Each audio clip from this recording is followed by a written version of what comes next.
ABC Sports presents Cambridge High School Bobcat Football. Tonight's game continues after this. On WLE 97.7, the Bobcats back at home, defending McFarland Stadium from the Bellaire Big Red. Bill Kafuri, Johnny Valentine in the press box tonight, giving you all the action here from what may be the most perfect night for football that we've had in a long time. Not hot, not cold, the sun's not shining in anybody's eyes. It's just a beautiful night tonight. Beautiful late September night for football, no doubt about it. We've got the National Guard here tonight. We've got some special uniforms for the Bobcats. That's our disclaimer.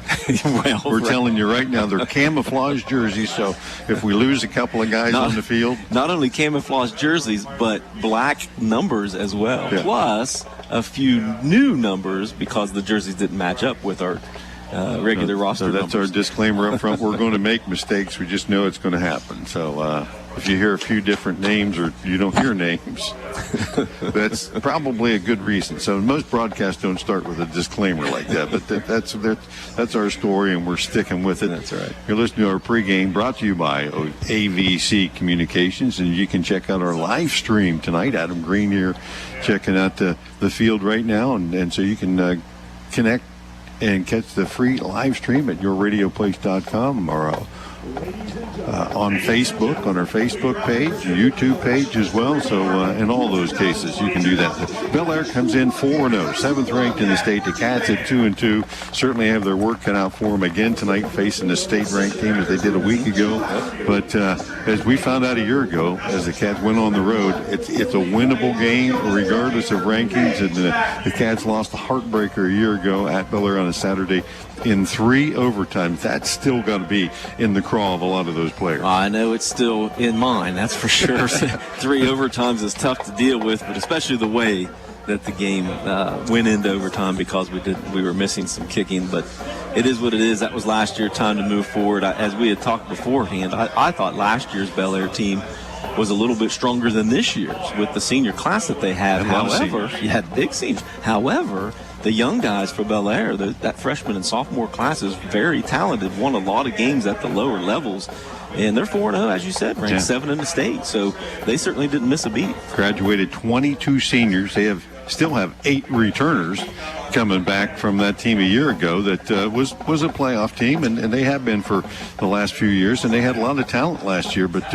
as I looked at their roster tonight, they have a lot of sophomores in the lineup, obviously very talented sophomores, but that'll make it tough. So we're going to take a look at that here in a moment, but Coach Mark Spigarelli, he's been there for a few years and was on staff probably even prior to that. He was. They have a lot of history there. They do, and a great history with the Bobcats over the years. You know, we haven't had a lot of meetings here lately. I think last year was the first one in maybe 10, 12 years. But, we've got a great history going back to 1912 with the first game between the Big Reds and the Bobcats. And unfortunately for the Big Blue Nation, the Big Reds have a significant 11-32-1 record. At least that's our record against Bellaire. They've got 32 wins against us over the years. That being said, we've had a lot of really good games. It's always been a tight, hard-fought game, and look forward to it every year. Glad to get them back on the schedule. Well, and being in a new league, that's going to be happening on a regular basis too. As they're going to be in that same league, so that's something to look forward to. We're going to take a break here in our pregame. We'll come back and take a look at tonight's matchups and starting lineups right after these messages. This weekend at Kohl's, take an extra 15% off buying great deals on tops for her. Save big on Levi's denim and get 20 to 40% off Food Network. Plus, take $10 off your style event purchase. Plus, get Kohl's cash. Plus, free store pickup. Find a little more this fall. Kohl's. Select styles. Offers valid September 17th through 27th. 15% off with promo code GOSAVE. Levi's sale valid September 23rd through October 12th. Offers and coupons do not apply. 10 off 50 women's with promo code SAL10. Men's with promo code MenSAL10. Some exclusions apply. See store or Kohl's.com for details. Back to work at that job, the one you realized isn't for you? Well, that's if you're lucky, right? Make your move. You can start a new life as an IT pro in as little as 4 months from the comfort of your own home, even if you have zero computer experience. Take control of your future now. Go to mycomputercareer.edu and take the free career evaluation today. Live online classes meet just twice a week. It's not rocket science. It's mycomputercareer.edu.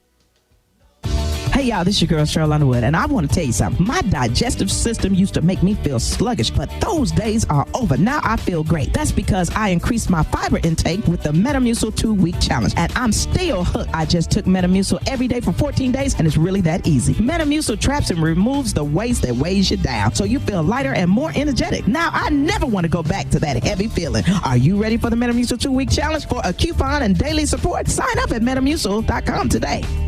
Does learning a language feel like this? No habla español? Hablo. It's hablo? Yes. It's hablo. When you learn a language, you want to actually use it. Babbel is designed with that goal in mind. Since my husband is from Guatemala, I'll apply what I've learned in Babbel to our real-life situations. The app is so practical. It helps you learn things that you will actually need. Now try Babbel for free. Just text TEACH to 484848 to start learning a new language today. That's TEACH to 484848. TEACH to 484848. The Winter Set Kitchen, past the entrance to Saltfork State Park on Route 22, offers Amish-style cooking with delicious homemade desserts. Open Monday through Saturday. I'm not buying till I check down for.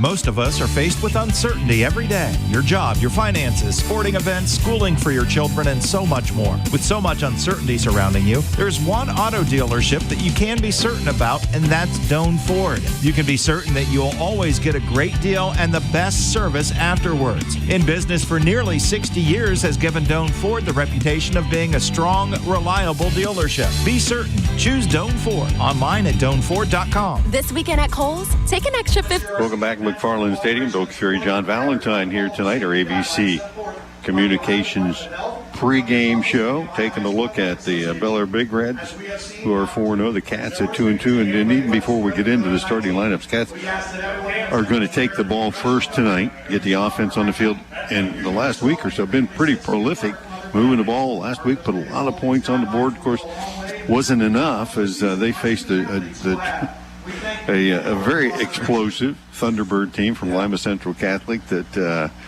had several D1 type players on the field, and you could certainly tell that you can't teach speed. Speed was certainly a factor last week. Was a factor, but the Cats here in week 5 are banged up a little bit, and they're going to not have the services of some of the key guys. Yeah, Logan, starting running back and leading rusher, Logan Mobilini, got hurt in the early second quarter last week against Lima, and he's going to sit out this week, and I don't know if he'll probably sit out next week, since technically the voting will be done. Next week's game really won't affect that seeding. I would guess he'll get 2 weeks off here, and of course we're still without the services of Luke Stillion, previously starting left guard, and certainly a force on the defensive line, giving some guys a break there too. So those two guys, regular starters, out, and I see a couple other guys down there on the bench too. You don't want to see anybody on the bench, but certainly some starters that give you some depth as well. But that being said, we got to play with the guys we got. Bobcats still put 41 points on the board last week, basically without the services of Mobilini and Stillion. So we need to continue to do the things that we need to do to control the line of scrimmage as best we can, to be able to move the ball down the field and keep Bellaire's offense off the field. They still have some young players. I mean, the quarterback, Hetherington, is only a sophomore. He had a lot of playing time last year as a true freshman. They still have some inexperience on the offensive side. They're a little undersized. Their offensive and defensive lines are a little undersized. Doesn't mean that they're not skilled, but we certainly have a size advantage up front. We need to be able to control the line of scrimmage. Be nice to do that with a controlled running game and not put the pressure on the sophomore quarterback, Kaden Moore. But speaking of Kaden Moore, a big breakout game he had last week with over 350 yards passing and over 100 yards rushing as well. 400 total yards. Absolutely, for a sophomore. But, you know, again, we've said 1,000 times, he's a smart guy. He's played quarterback a long time. at the younger levels. He needs to make good decisions with the ball. And last week you saw he made a lot of really good reads. He steps up in the pocket. He's not afraid of contact.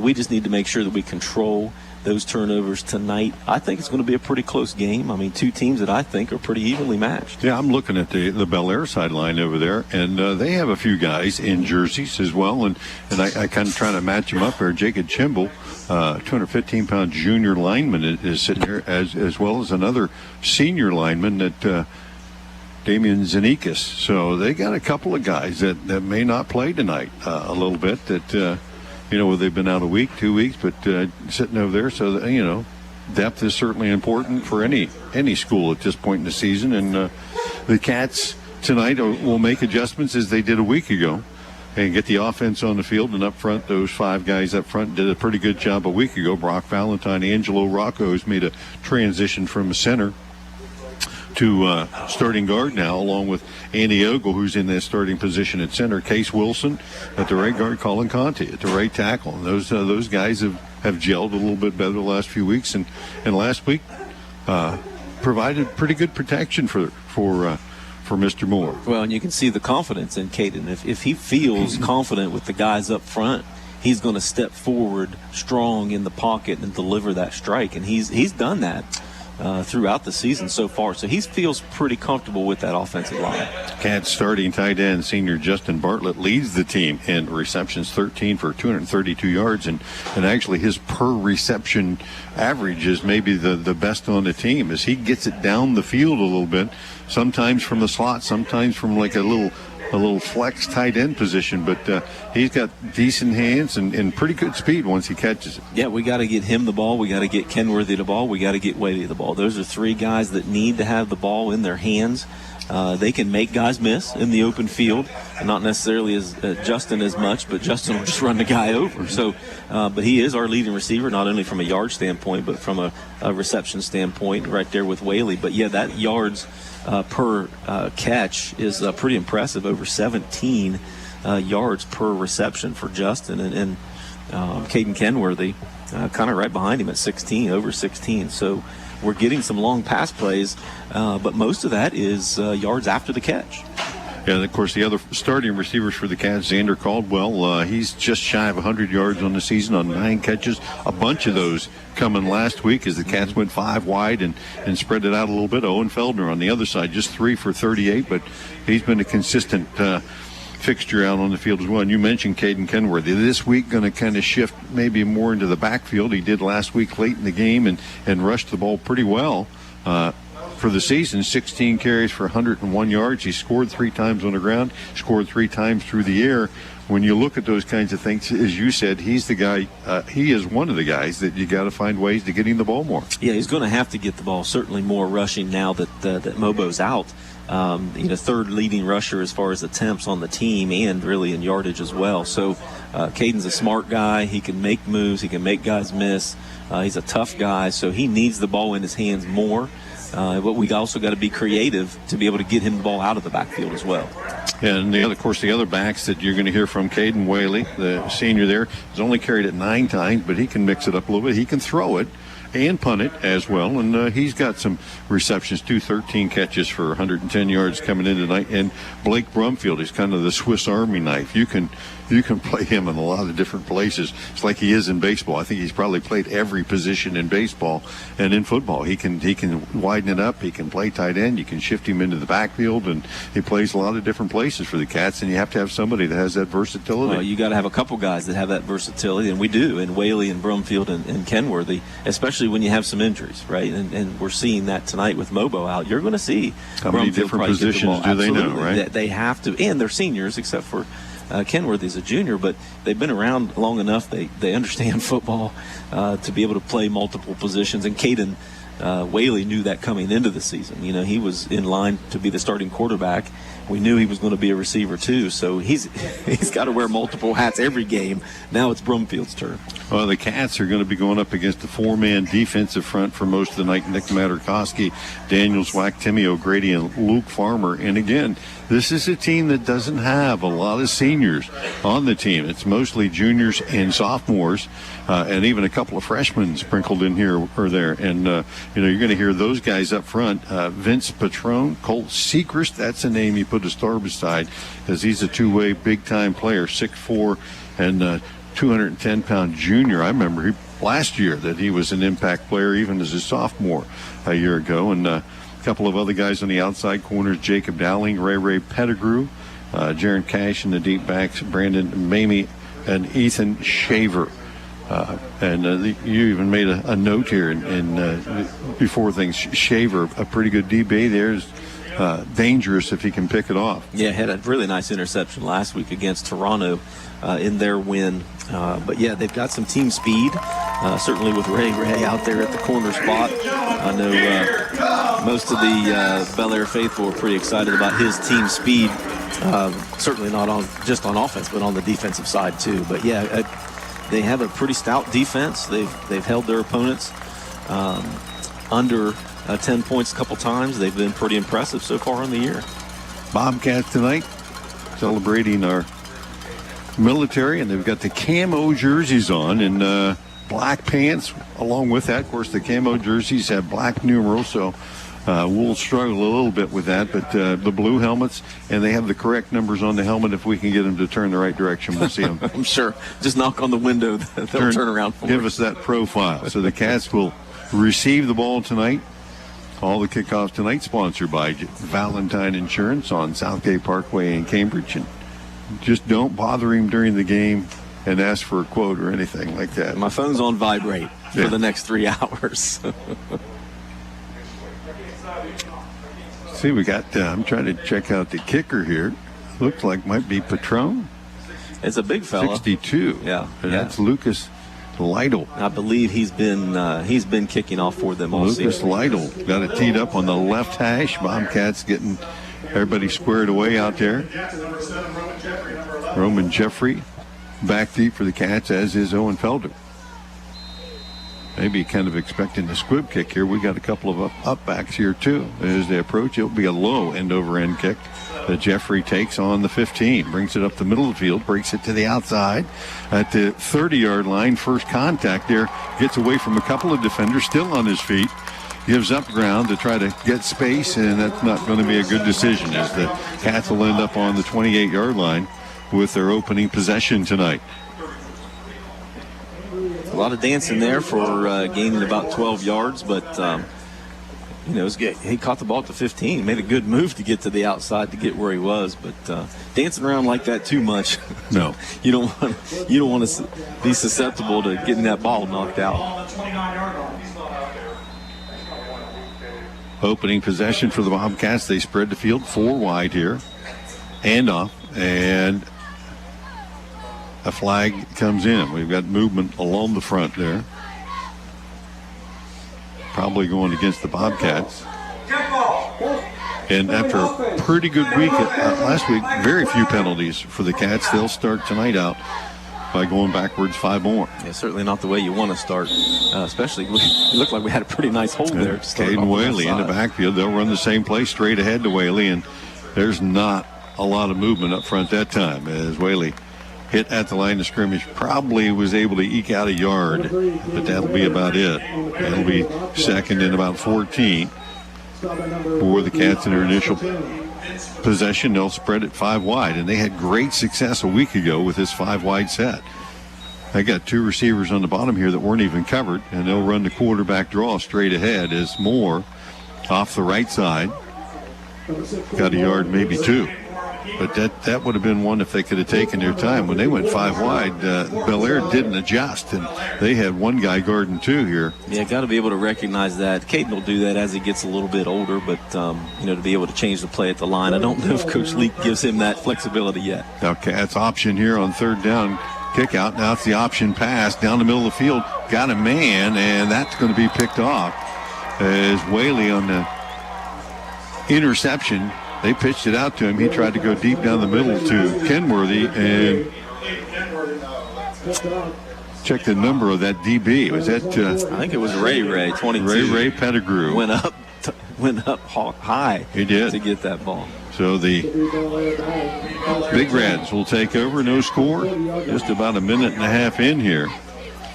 at their own 40-yard line. Well, technically, did it really hurt anything doing that? Would have been about where a punt might have gotten you to like anyway. A punt, right. So 1st and 10 out of the shotgun. Jake Hetherington, handoff inside. That's going to go to Sechrist, and he'll pull his way forward for maybe a yard. So both defenses equal to the task here early on the initial plays. Jake Hetherington, a sophomore quarterback. You'll see Brandon Mamie and Colt Sechrist out of that backfield. Pettigrew and Cody Slater at wideouts. On with Jaron Cash. Yeah, I know Bellaire wants to establish the line of scrimmage and try to run the ball a little bit tonight, but I know that they are licking their chops seeing that how Cambridge's DBs have played recently. Hetherington back to pass deep down the left sideline. A wobbler there that's going to come up well short. Intended receiver was Cody Slater. Good coverage by the Bobcats. Roman Jeffrey. And it'll be 3rd down and 9. And really, if you can remember back to last year's game, that's how we ended up getting to overtime last year to lose that game. I think it was inside of a minute. Maybe they got the ball back with just went a minute. right down the field. 70 yards. Bobby Roth led a couple big pass plays, got him in position to get to overtime. Pettigrew wide to the right, Slater to the left. Cats showing blitz, and here they come. Off the edge and force Hetherington out of the pocket. He'll take off with it and get close to the line to gain, right near the 50-yard line. Let's see if they give him that forward progress. Hetherington scrambled out of bounds, just shy maybe of the first down. We'll see. That's on the line. They're going to give it to him. That's the initial first down of the night. And Hetherington showing maybe more prowess as a runner than as a thrower right there. Yeah, he's still a young guy too, but he's a good quarterback. Does struggle with that ball. You see he's got that long whipping release, so it's usually not the cleanest ball to come out, as you saw in that first play. But with those kind of wheels, if we're going to give him 10 yards every play, I don't think he's going to complain too much. Yeah, we flushed him out of the pocket, but as he went to the right side, nobody had contained to that side, and he made a nifty run to pick it up. Yeah, I was going to say he ran out of bounds to the right, but they didn't put the ball on the hash. They put it back in the middle of the field. They'll stop the clock to do that.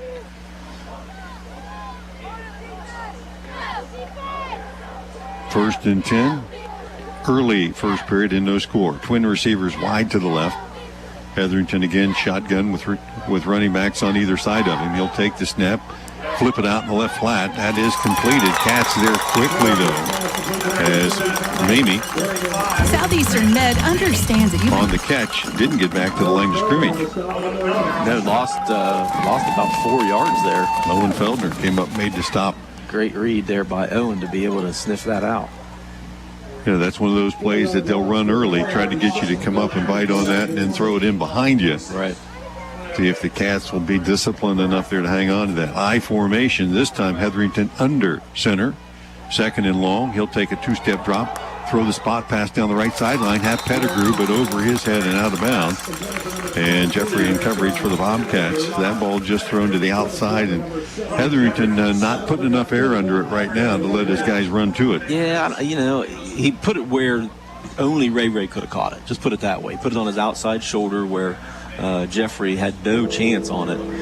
Wasn't the world's worst throw, but I don't think Ray adjusted quite as well as he should have to it either. Twin receivers out of the gun again. Cats showing blitz up tight, 3rd and 14. Hetherington back to pass off the edge, and the ball on the ground. Cats down with it and up with it.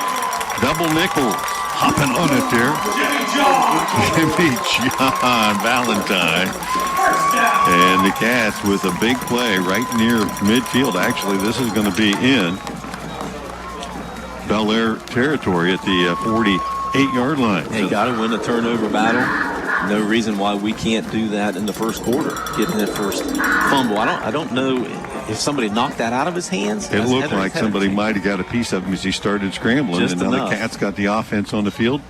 Option to the right side. Now they pass and through the hand of Xander Caldwell as Moore's passed just a little behind him. You're in the option play and the pass read option, or the read pass option, I should say. And he had a wide open receiver and just had to lead him a hair. Yeah, that was definitely a nice route there by Owen. By Caldwell. He was open. Kaden just threw it behind him. Both teams turned it over in their opening possession. Again, a quick pass out in the flat. That's Kenworthy. Has it, drags defenders down near the 40. See if he got a little bit more than that. That'll be close to a first down. And certainly probably 4 down territory now for the Bobcats in their second possession. No score. 8:59 as the Cats go right back to the line of scrimmage. 2-by-2 set.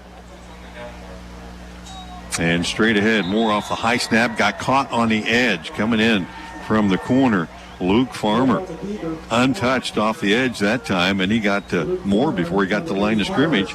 And it looks like the Cats will run in the punt team, 4th and about 3 from the 41 of the Big Reds. Yeah, great play call there by Bellaire to send that guy off the edge. Caden really had no chance. Jake Valentine in punt formation. Certainly a place on the field where you might fake it, and the Cats do. Straight snap back to Kenworthy, forward with just enough for the first down. And there is our initial WB Green first down of the night. So the Cats with a little trickery, and it pays off. Move those sticks down to about the 35. And with so many guys, you know, you got a lot of skilled guys playing on all the special teams anyway. You can do just about anything you want sometime. Right. Well, and you got a versatile guy. We spoke of it earlier with Kenworthy. He can do just about anything. Cats hustle the offense back out on the field. Quick pass out in the left flat. That's completed to Caldwell, and he'll sneak his way inside the 30 down to about the 28-yard line. So quick completion is looks like Bellaire is kind of sitting back in his zone most of the time. And the Cats taking advantage of it by trying to hit everything underneath. Yep, we'll take it any way we can get it. 5 wide set this time. Moore back to pass. Steps up in the pocket, fires the crossing route. That's Bartlett at the 20, down to the 10. Drags defenders inside the 10 to the 7. And Justin Bartlett, like we talked about in the pregame, when he catches it, sometimes I'm not sure he's running away from bodies or towards them, but it doesn't matter. First down brought to you by WB. He's not going to try to make you miss. He just wants to run you over. Cats will stay 5 wide. First and goal from the 9-yard line. Moore back to pass, pump fakes it. Now he'll tuck it and run. 10 up the left sideline. 5 still on his feet and knocked out of bounds near the 2-yard line. That tackle by Vince Petrone saved a touchdown as the Cats down to the 2-yard line now. So Cambridge taking advantage of good field position and a turnover. They'll stay 4 wide here. 3 receivers to the right. Moore, direct snap, follows Kenworthy through the hole, and again, doesn't get to the line of scrimmage. Strong rush off the corner. And that looks like Sechrist, who came in there and dumped him for a loss on the play back to the 4-yard line. Cats, when you go 5 wide, if you know, there's really, unless your tackle can step out quickly to that edge, that guy's going to have a free run. Yeah, didn't get much push there up front on that particular play. Again, credit Bellaire's defensive line. Again, they're a little undersized, but they are quick and they're aggressive. 3rd down and goal. Handoff. Kenworthy straight ahead to the goal line and in. Cats hand it off, and Caden Kenworthy adds the score from 4 yards out. Cats take the early lead. With authority, Kenworthy went into that end zone, buddy. He put his shoulders down and pushed that defender back 2 yards into the end zone. So 6:32 of the first period. Cambridge strikes first. And on for the extra point attempt, Andrew Philippes. Whaley on the hole. Snaps there, ball's down, and the kick is wobbly. But it is through. So the Cats at 6:32 go on top first, 7-0. We'll be back right after this. High school football From ABC Sports on WILE-FM, Byesville, Cambridge.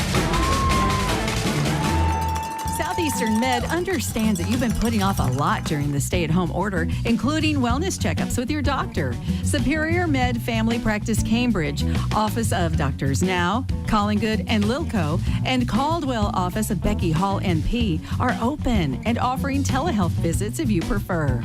Southeastern Med is focused on your safety. We are your community hospital. Visit seormc.org to learn more. At McFarland Stadium, and our scoreboard update brought to you by Schaefer Insurance. Check out Minnie Eltringham in downtown Cambridge for all your insurance coverage. And we have our Valentine Insurance Kickoff coming up. Philippines after the extra point attempt.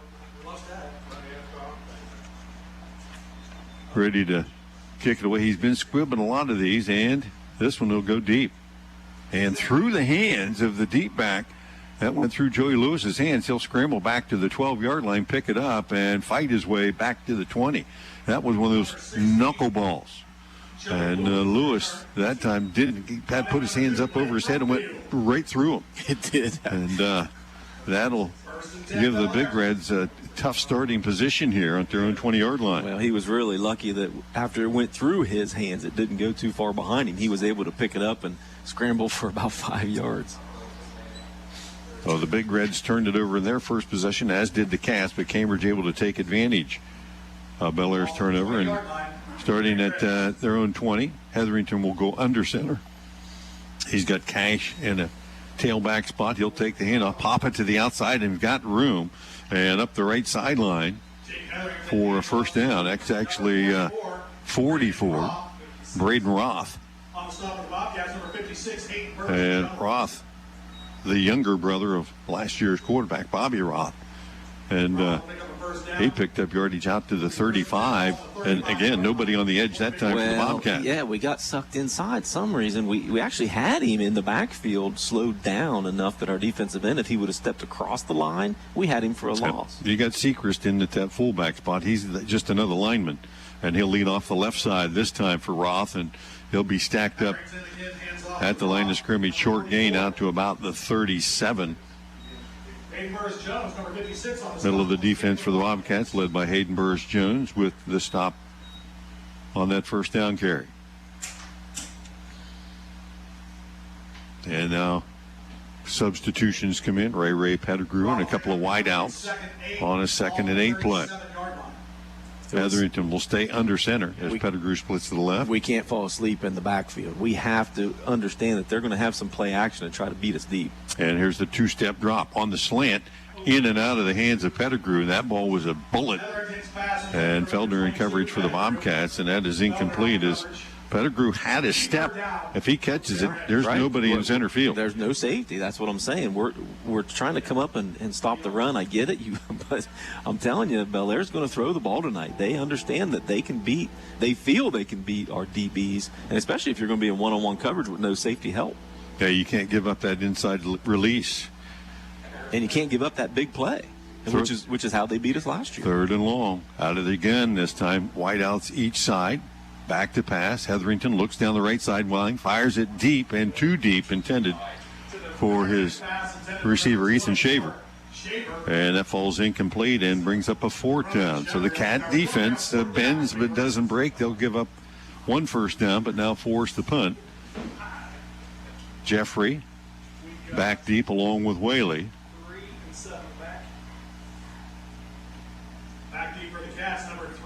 And Hetherington in punt formation. And Hetherington's got some really nice punts so far this year for the Big Reds. I can't believe it's going to be a fake at 4th and 8, but having your quarterback back there punting certainly is an advantage. He's a left footer, high, spiraling kick, fair catch and a fumble, but Jeffrey gets right on it. That thing was way up in the air and pretty deep, too, all the way down to the Cambridge 24-yard line. Good punt there by Hetherington. And the Bobcats leading 7-0 will take over 4:55 left here in the opening period. If the Cats can pick up where they left off. Well, back deep in Cambridge territory, we certainly have to put a drive together here to at least get a few first downs, get the ball towards midfield. 2-by-2 set. Moore and Whaley in the backfield. Direct snap. There's the draw play to Whaley, straight ahead out to the 25, giving him the 27-yard line. And Daniels whack on the stop defensively as the Cats pick up about 3 on that first down carry. 5 wide look for the Cats, 3 to the right. As Moore looks that way quickly, has a man in the right flat. That's Bartlett, slips one tackler and got out close to the line of scrimmage as he'd step back to catch that one. And he'll do well to get back to the line of scrimmage. 3rd down and 7 now. Cats, again, finding receivers and completing them, but you got to get down the field after that. And this Bellaire defense pretty quick reacting to the ball. Yeah, they certainly were on that play. Justin really didn't have anywhere to go. Just tried to break it, just couldn't break loose. Cats will flip the 3 wide to the left side, and Moore looks that way again. Flush from the pocket, steps back up. Now nobody there. He'll take off out to the 30. 35, first down for the Cats, and Moore will scamper out of bounds out near the 41-yard line. And the Cats pick up their first down of this drive. Again, brought to you by WB Green Insurance. 3:49 left here in the opening period. And the Cats lead at 7-0. They're on the move again. Kaden Moore's 5th rush for 18 yards, our leading rusher so far. He's been coming on in that category the last couple of games, when you get too. 14 on one play, that certainly helps. Motion across. And it'll be the quarterback sweep again. More to the left side, 40, 45, and a good first down carry there. It got about half the yardage needed. And you know, we didn't mention last week a game where he ran the ball a lot. And you said a couple of times maybe more than we needed him to. And left the game late with a leg injury. Obviously not a serious one because he's back in there tonight. Yeah, he's a tough kid. He's going to take a lot of hits. But I'd like to see him play 4 quarters. That's More for sure. back to pass. Got the outlet man. That's Kenworthy again across the 50. And bringing Kenworthy across in motion has changed that defensive look because you go from 3 receivers on one side, flip him in motion to the other, and he was wide open. Nobody went with him. Well, sure, he's going to be wide open because they're overloading that other side. Yeah. To hit that flare pattern out here. And that's been a great play for the Bobcats so far all season. First down brought to you by WB Green. 3:13 left. More back to pass again. Looking. Lots of time here again. Fires it in the flat. Had a man. Rushed it a little bit. And threw it off the hands of Bartlett. It'll stop the clock with 3:08. 2nd and 10 from the Bellaire 40-yard line. Yeah, the Cats are giving Bartlett, giving Moore a lot of time to throw. At least were that time. As now the Cats will go 4 wide to the right. And a single receiver to the left side. Quick pass out in the right flat. That is completed out to Whaley. He'll take it up the right sideline, inside the 40, 35, and down near the 30. He'll fall forward. It looks like another Cat first down. And with 3 guys out in front of him to block, the Cats able to take advantage of that and pick up another first down, 3rd of this drive. All brought to you by WB Green Insurance. Now they'll say he was down short of that line of game. 3rd and 1. So I already gave it up. They're going to have to get us a yard here. You can't blame that on the uniforms. No. Just poor eyesight. Handoff. Whaley has that first down and then some. Inside the 25. Pushes the pile down near the 21. Well, we got some push on the offensive line on that play. Nice hole right up the middle that time. And you know, to have success, you got to be able to control those front 3 guys, the 2 guys over the guards, and that middle linebacker. Colt Sechrist has been a force here early on. That time somebody got pads on him. And the Cats 1st and 10 from the 21. Play action. And completed underneath. And I believe that's the tight end. Yeah, it looked like Bartlett. It was. Leading receiver coming in, and he's added a few targets to that tonight. Picked up about 5 there. That was tight coverage, too. But Moore able to put it right on his numbers, even though we can't see him. That's where it hit him. 2-by-2 set here, 2nd and 5. Again, back to pass. Moore threw it and had it slip out of his hands. They'll call that incomplete. Went to go with it, and that ball just entirely slipped out of his hand. What do they call that? The tuck rule or whatever? Well, luckily he didn't tuck it, and they ruled it incomplete. So no loss on the play as that ball looked loose, but ruled an incompletion. 3rd down and 5. Moore. A little read option, and that ball into traffic to Bartlett. He bobbled it, and then I think reached out and caught it right at the 10-yard line. And let's see if that's enough. Yeah, they stopped the clock, so they're giving him the first down. First down. Again, a WB Green first down. That was tough. He had defenders on either side of him and behind him, but Moore stared him down and just drilled him with it. They stared him down. Not only was it a great effort and catch by Bartlett, but it was pass interference. He got hit before the ball got there. Yeah. Still hung on to it. Cats stay 5 wide. Moore off the run, flips it out in the right flat. That's completed to Whaley, who will take it inside the 10 down near the 6-yard line. So the Cats, a lot of read option passing tonight, as Moore has the option to keep it and run and look down the field. And the Cats are just putting more receivers out in the pattern than the defense can handle right now. Yeah, and Bellaire's not adjusting to that extra receiver coming out of the backfield yet. 2nd and goal from the 5. High snap. Moore will follow Whaley and now pop to the outside. 5 spins to the goal line and dances into the end zone from 5 yards out. Kaden Moore extends the Bobcat lead. Great move there by Kaden. Put his left foot in the ground, cut back inside. Little spin move at the goal line to make a guy miss even. And fluttered into the end zone for 6. 11-play drive. The Bobcats go 76 yards. Moore the final 5. And now Philippines on for the extra point attempt. Low snap. Ball's on the tee. And up.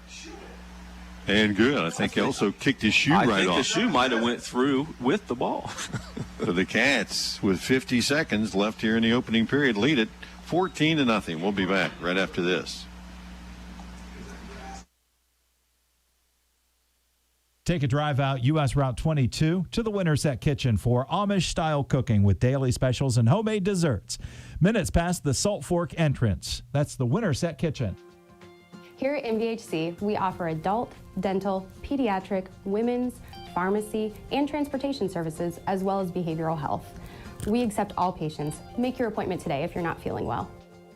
Friends or family outside the area? Tell them they can listen to this game right now online at yourradioplace.com. 97.7 WILE. How can you select from insurance companies? Back at McFarland Stadium. Scoreboard update brought to you by Schaefer Insurance. Bobcats on top now 14-0. TDs in their last 2 possessions. That 11-play drive there sets up this kickoff by Andrew Philippines, brought to you by Valentine Insurance. Kicked it deep last time. He'll go deep again, away from the single back, and that's all the way back to Lewis again. Bobbled is it at the 5 and gets out to about the 10 before the Bobcats just come flying in from all kind of places and drilling.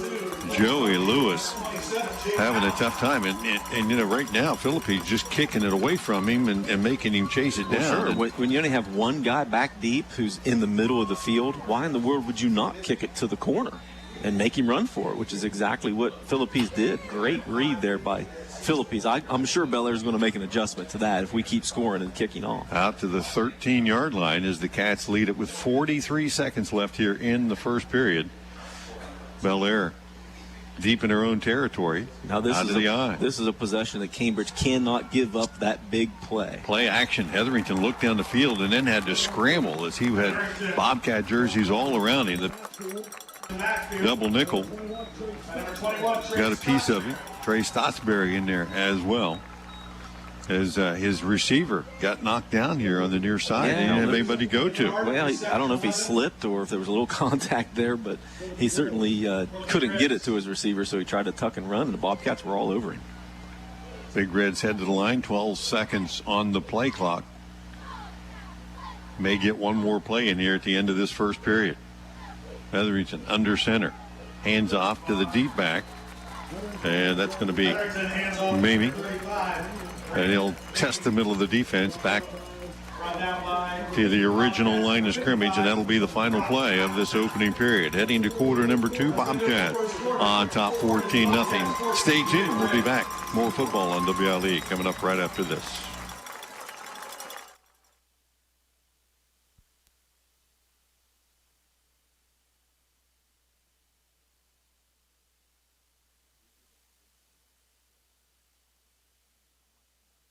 How can you select from insurance companies offering you lizards or ducks? When it comes to protection for your home and auto, you want a company that provides quality insurance products and personalized, fair, friendly claims service. WB Green Insurance represents Westfield Insurance. Their reputation is based on sharing knowledge and building trust. Westfield has been around the neighborhood over 150 years. WB Green Insurance welcomes the opportunity to quote your home, car, and business insurance. Don't be fooled by lizards and ducks. Call 439-1329. Welcome back to McFarland Stadium. One period in the books, 14-0. Bobcats on top. And facing a key third down play. You and I, during the timeout here, talked a little bit about how important it is the Cats come a big stop here. You're going to get the ball back in pretty good field position, leading by 2 scores. So this is a Bobcat defense that has been susceptible to some big plays this year. Definitely susceptible. And on 3rd and 10, where are they at? The 10-yard line, 12-yard line? A huge third down play here. Number one, you're up by 2 scores. You're going to get the ball back. Worst case scenario, you're 40, right? So this is a huge play for the Bobcats. We cannot get beat deep here. I'm sure we're going to get some safety help when it's 3rd and 10. Yeah, Whaley's back in the backfield. Whaley's back here about the 20-yard line, but a little tight to the line of scrimmage to be able to provide help on the outside. Back to pass Hetherington. Looks down the sideline, has the man there, and that's over the head of the defensive player, but into the hands of the receiver. And just as you had feared, number 6, Jason Geller.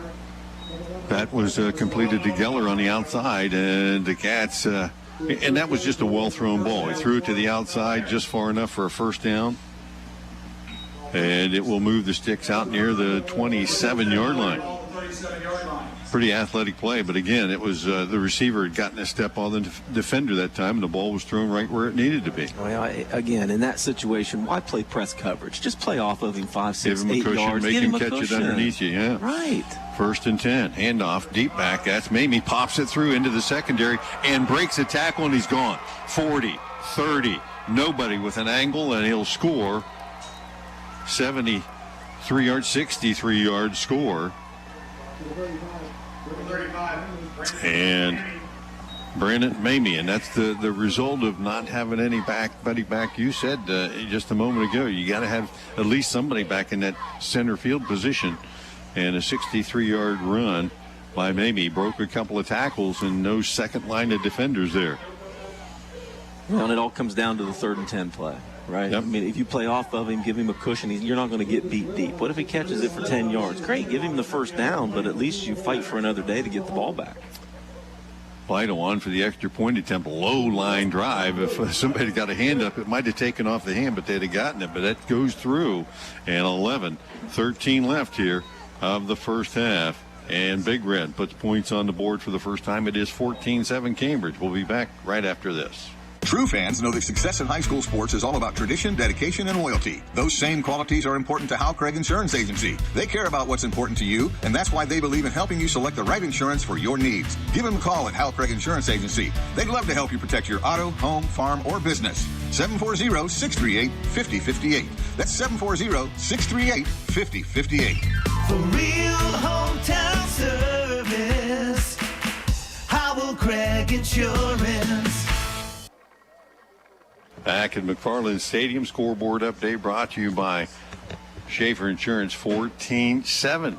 Now, Bellaire with the big play, couple of big plays to pick up the 3rd down, but then popping one through the middle of that Cambridge defense and taking it to the house from 63 yards out. Now, Lytle on for the Valentine Insurance kickoff. He went deep last time, goes there again. This one in and out of the hands of Whaley, picks it up at the 14. Check that Jeffrey, and Jeffrey kind of picking his way up the field, and the flag comes in late out to about the 27-yard line.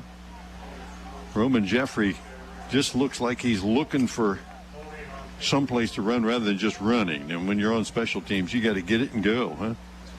Yeah, and a little inexperience there from Jeffrey. He hasn't been back deep, over the last 3 years. Holding on the Bobcats will back them up to start this drive. So first quarter belonged to Cambridge. They scored a couple of times. Defense came up with some big stops and a turnover. And the start of the second period has not been as kind as the Big Reds put points on the board and now have the Cats backed up inside their own 20, where it'll be 1st and 10. Let's see where they'll actually spot the ball, maybe at the 20-yard line, right? Yep. Now back it out. They're still trying to figure out 18. And now we're ready. 18-yard line. 18-yard line. Cats, good success spreading the field. They'll go 5 wide here. More back to pass, looks on the outside, fires it out there, and that ball batted down at the line of scrimmage. One of the defensive ends got his hands up and intended out on the outside, I think, for Caldwell. That'll fall incomplete, and it'll be 2nd and 10. 11:02 left in the first half. Yeah, Kaden staring his receiver down a little bit there and gave the defensive end a chance to read that and come up with a good play. 4 wide. Little read look. Handoff in the backfield. Whaley to the edge. Has it out to the 25. Still on his feet near the 30-yard line. They'll have him just shy of that mark, but I think that's enough to maybe move the sticks. Yeah, 11-yard gain there, it looks like, and good blocking out there by the Bobcat receivers. First down brought to you by WB Green Insurance. We haven't seen a lot of Whaley running the ball this year, but he's gotten a lot more comfortable as tonight's game has gone on. Well, and he better, because he's going to get the ball a lot more. Out of the pistol set. Option play to the right side, looking on the pass, flip it out to Whaley. Gets to the edge, out to the 30, 35, 40. And that was actually a lateral back to him, but more on target as he kicked it out to him. Actually a flip over the head, and that'll be another WB Green first down. Cats moving the sticks here. And Moore seems to be quite in command of the offense again tonight. Well, it technically goes down as a rush, right? Yes. He threw it backwards, but he put it right on the money. Let him just enough as he pulled up to look down the field, and the defense had to respect that.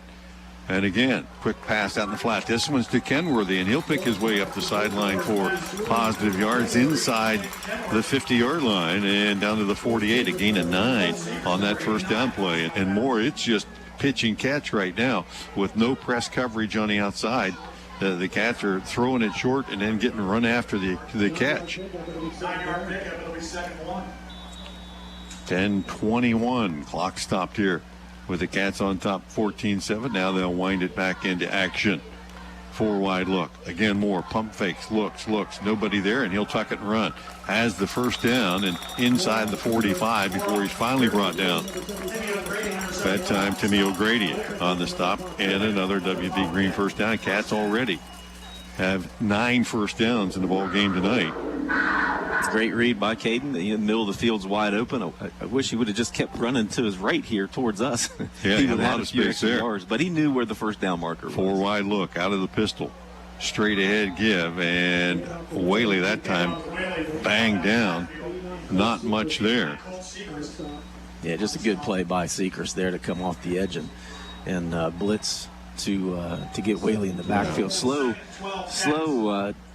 developing play, and with Whaley in the backfield with not as much, the wheels that are not there. When you're reading everything, that lets the defense have some motion. Sure, 5 wide here, 2nd and long. Moore under pressure, and he's going to get spun down, coming off the edge. That time, Andrew Lamont.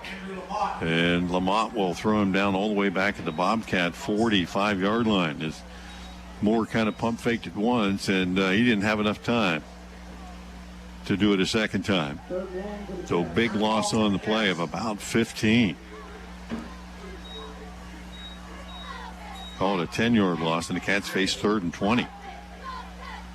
4 wides.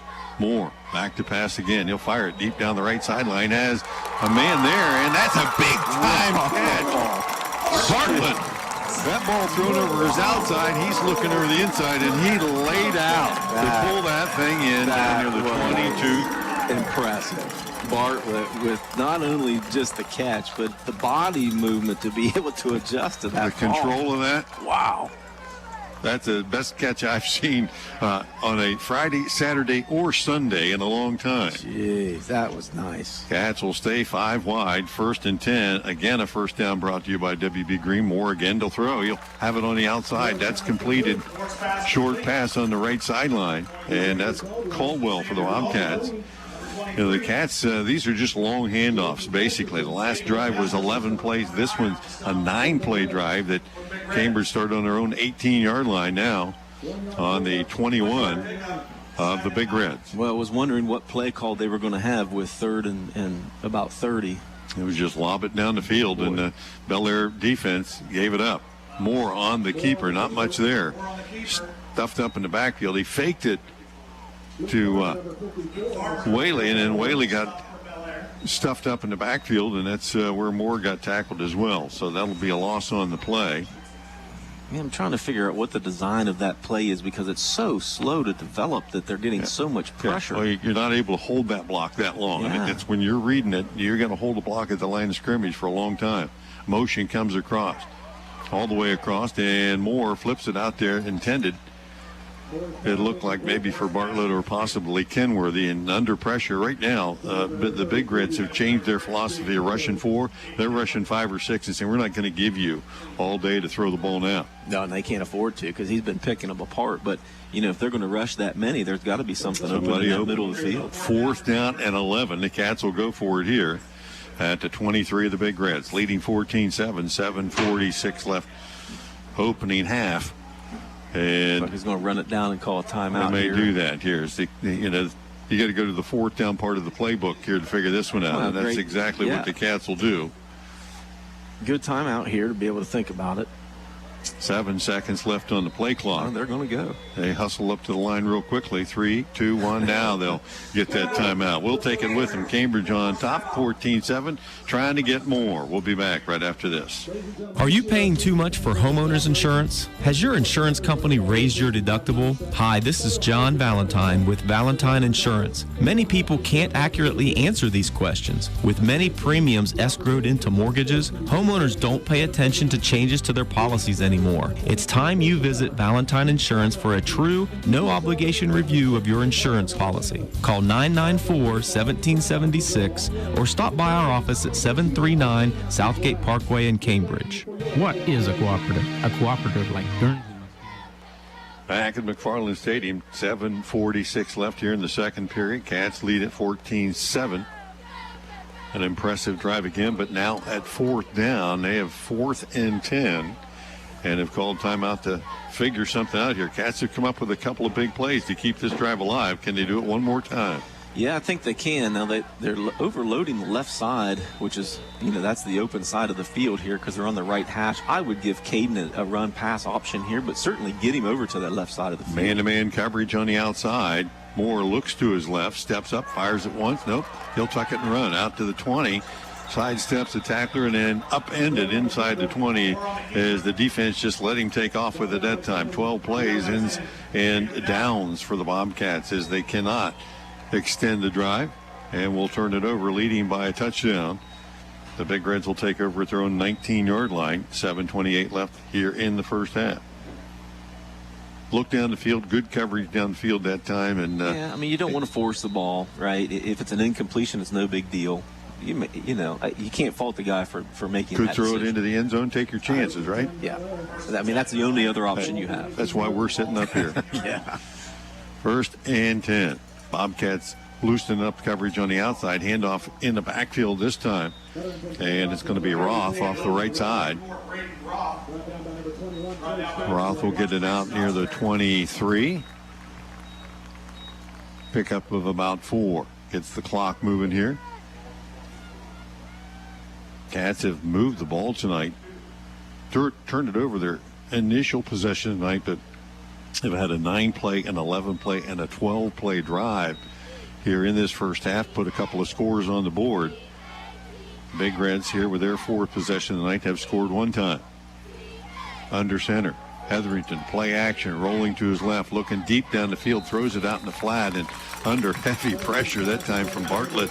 He had to throw it as he was diving or getting hit to the ground as Bartlett chasing him down and unable to put it on the money, and it falls incomplete. 3rd down and 6 now for the Big Reds. Yeah, Hetherington trying to roll to his left and try to turn his body around to throw that ball, and Bart just let him know that he's going to be in his face the rest of the game. Hetherington pretty good on the run. We've seen him break loose a couple of times tonight. He'll put 2 receivers to the left. That's the wide side of the field, and go under center with an I formation behind him. Don't see that I very much anymore. Handoff, first man through Sechrist, and he's going to be piled up on. No gain off that right side. And you got to be wondering, as well as Hetherington has thrown the ball, and they've gotten deep on the Cats here once or twice the option that time to hand it off to your fullback. That's his first carry, I think, of the night. Yeah, that's and there was nothing there. That's tough. You got Pettigrew over here, one-on-one coverage to the wide side. I'd try to take advantage of that. Hetherington back to kick, hits one deep again, and it's going to be taken by the Cats. Who's it coming up the near sideline? Looks like Whaley. No, that's Jeffrey. Has good yardage. 40, 30. Could take it to the house, and he does. Roman Jeffrey, touchdown. 60-yard punt return for the score, and I see no laundry on the field. And as we talked about him on the kickoff as he just kind of was feeling his way up the field. That time he caught it and turned it on, full speed, jets ahead.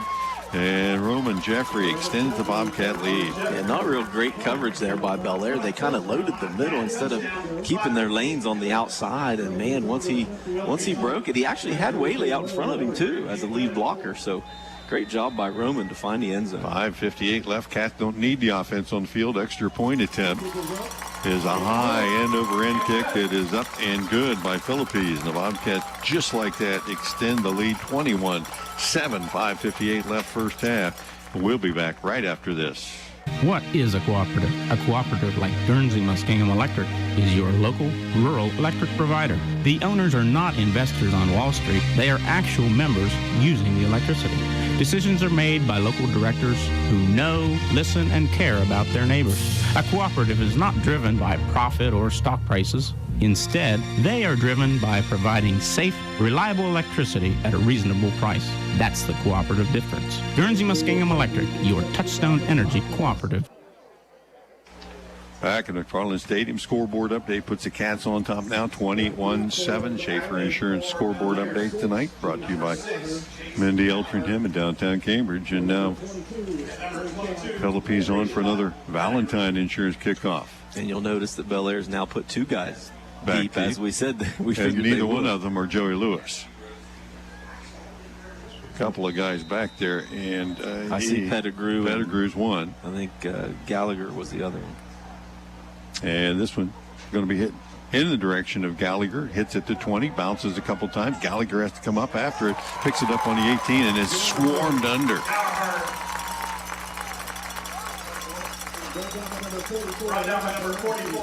And Pulaski on the stop there is Gallagher.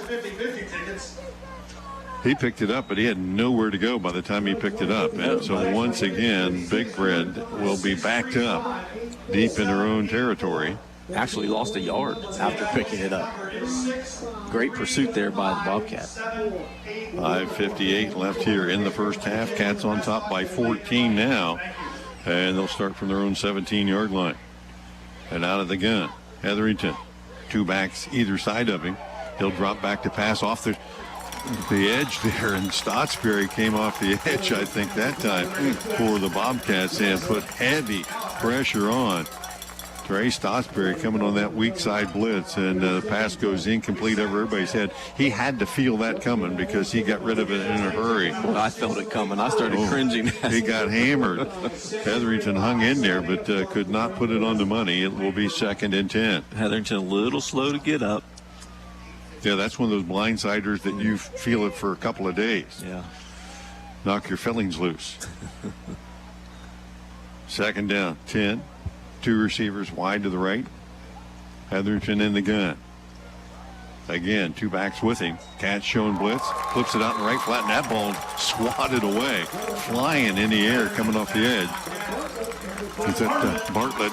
And I tell you what, Bartlett having a great game on both sides of the field tonight. He's made a couple of big plays offensively and now several on defense as well. But that's his weekly motor anyway. It is, but we're going to need that to continue for sure. He's going to have to lead this team to the victory tonight, both on offense and defense. Man, he got up on that. He was up high and went after that. They were trying to get the swing pass out to Seekers to the right side, and Bart read it really well. 3rd and 10. Pro set this time. As Hetherington will go under center. Receivers right and left, I formation behind him. 3rd and long. Steps back, looks down the sideline, and Bobcats bumping in coverage on the outside there.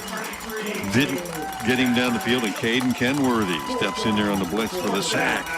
And the Bobcats And part of that press coverage on the outside, if you can hold up the receivers a little bit, that gives your guys a chance to get there. That time the pressure got to them. No gain on the play, and another punt situation. I think that's just an all-out blitz there. The linebackers were, everybody was coming, but the cornerbacks, I think, on that one. Back to pass, or back to punt again. Hetherington, Jeffrey, and Whaley back deep. Low spiraling kick that Whaley will take at the 45 to the 50, down the right sideline, trying to get to that wall. Stayed on his feet, but couldn't stay in bounds. Pops it out of bounds near the 40-yard line. Cats are going to have great field position here, leading 21-7. So Cambridge starting to click a little bit. You can just feel the momentum building a little bit. With 5:03 left here in the first half, Cats could add another score here. A big score right here, and nothing wrong with taking, 4 minutes here to push the ball 40 yards. Take your time and move it down, but taking 6 here would be huge for the Bobcats. Quick pass out in the left flat. That is completed. Caldwell catches it, trying to spin away, and the ball gets loose on the sideline, and see if it got out of bounds. It's actually Kenworthy on the catch, and he got hit. And the ball squirted loose over there. Didn't gain anything on the play, but nearly lost the ball. And he did lose the ball. It was rolling around. He must have got to it. He had his helmet separated as well, I think. It's all kinds of stuff rolling around over there. And there's a flag on the play right where the ball was recovered.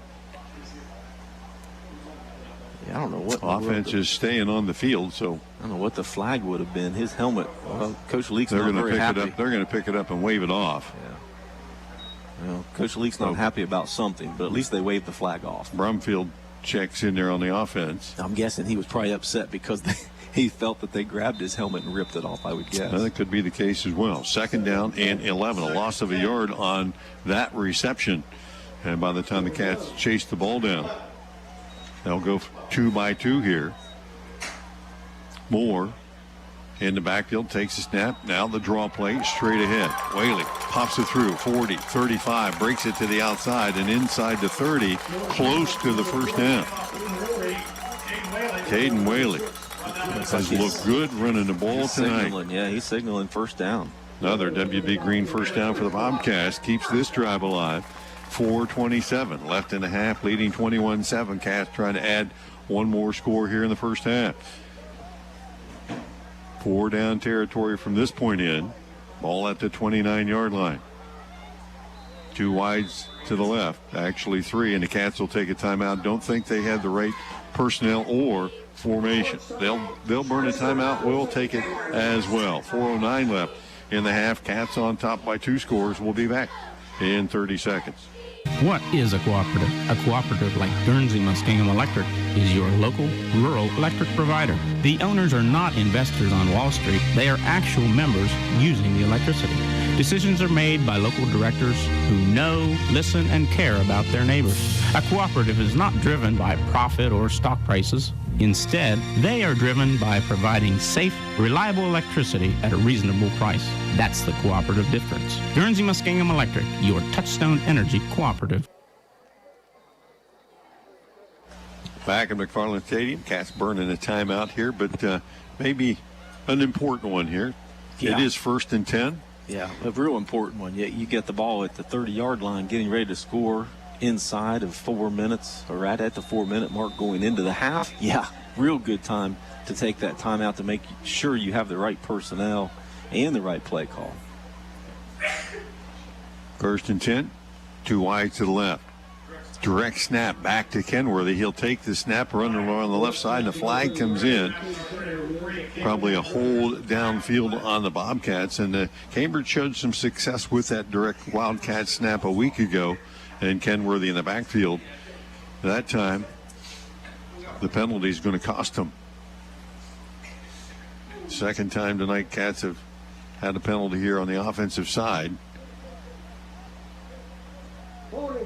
It's definitely 23 offense. Holding on one of the Cat wide receivers on the outside. And it will remain first down, but a 10-yard walk-off. Now the Cats will back it up a little bit. That play didn't look real smooth from the get-go. Having Kenworthy, I know he had some success last week with that Wildcat, but in that particular case, I don't know if Bellaire just loaded up that side. They were trying to go to the wide side, and Kenworthy shifts up into the slot, back to pass. Moore fires it deep down the right sideline. Jump balls. That ball's underthrown and then over the head of all the receivers as Moore tried to load up and throw it deep. And really nobody had a shot at that. Kyler, or check that, Jacob Dowling back in coverage. And Feldner down there for the Bobcats. But he had to come back for that one and really be the defender. Yeah, and thankfully, because Kaden put a little bit too much air on that one. And but thankfully, our receiver was there to be able to play defense. Second down and 19. Moore again to pass, fires it in the slot on a quick slant that time intended for Feldner, and threw it behind him. He had a little space out in front of him. Oh, he was definitely open. Yeah. It looked like the ball, it came out funny. It must have slipped out of his hands because it looked like spiraling down. One of my passes. Really a wounded duck coming out of there, but I would guess it probably just a little slippery. Of course, it's getting a little bit wet, I would think, on the field at this point. 3:51, clock stopped. Cats now 3rd and 19. 5 wide here. Moore back to pass.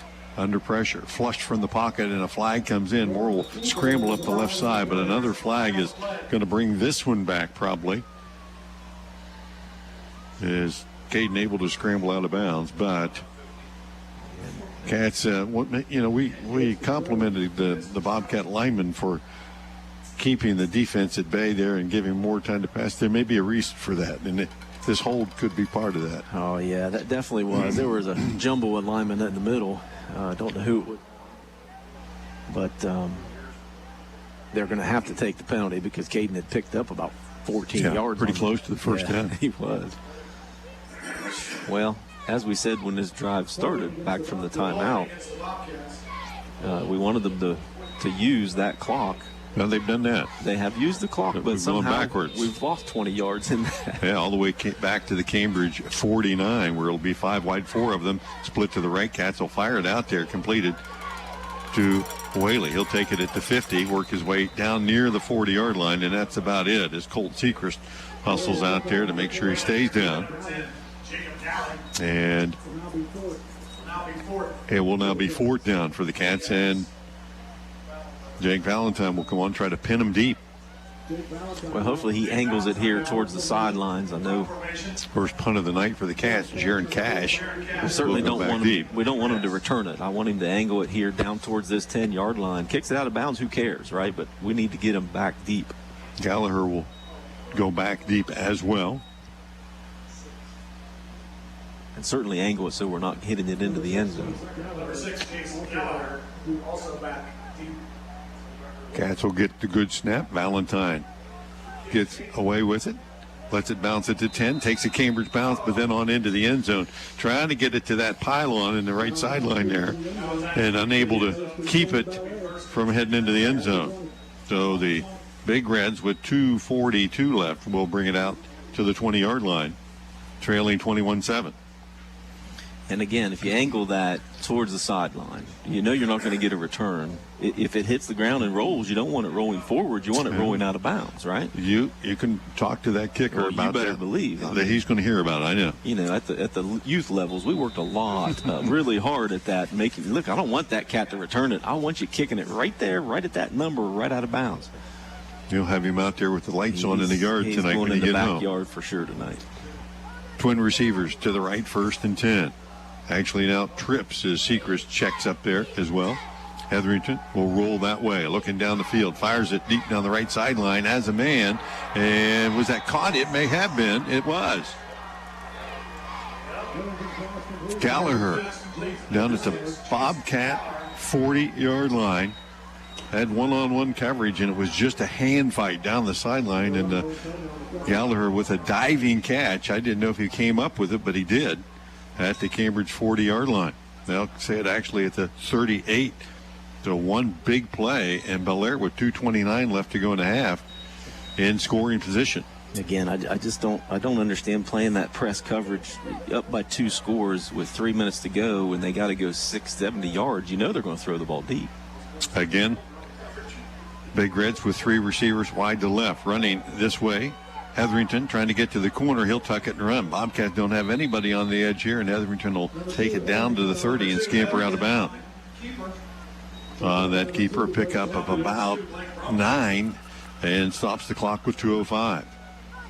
And that third receiver, if you watch the design of that play that time, that was Sechrist, and all he did was turn and seal the defense so that they can't run with the quarterback to the outside. Yep.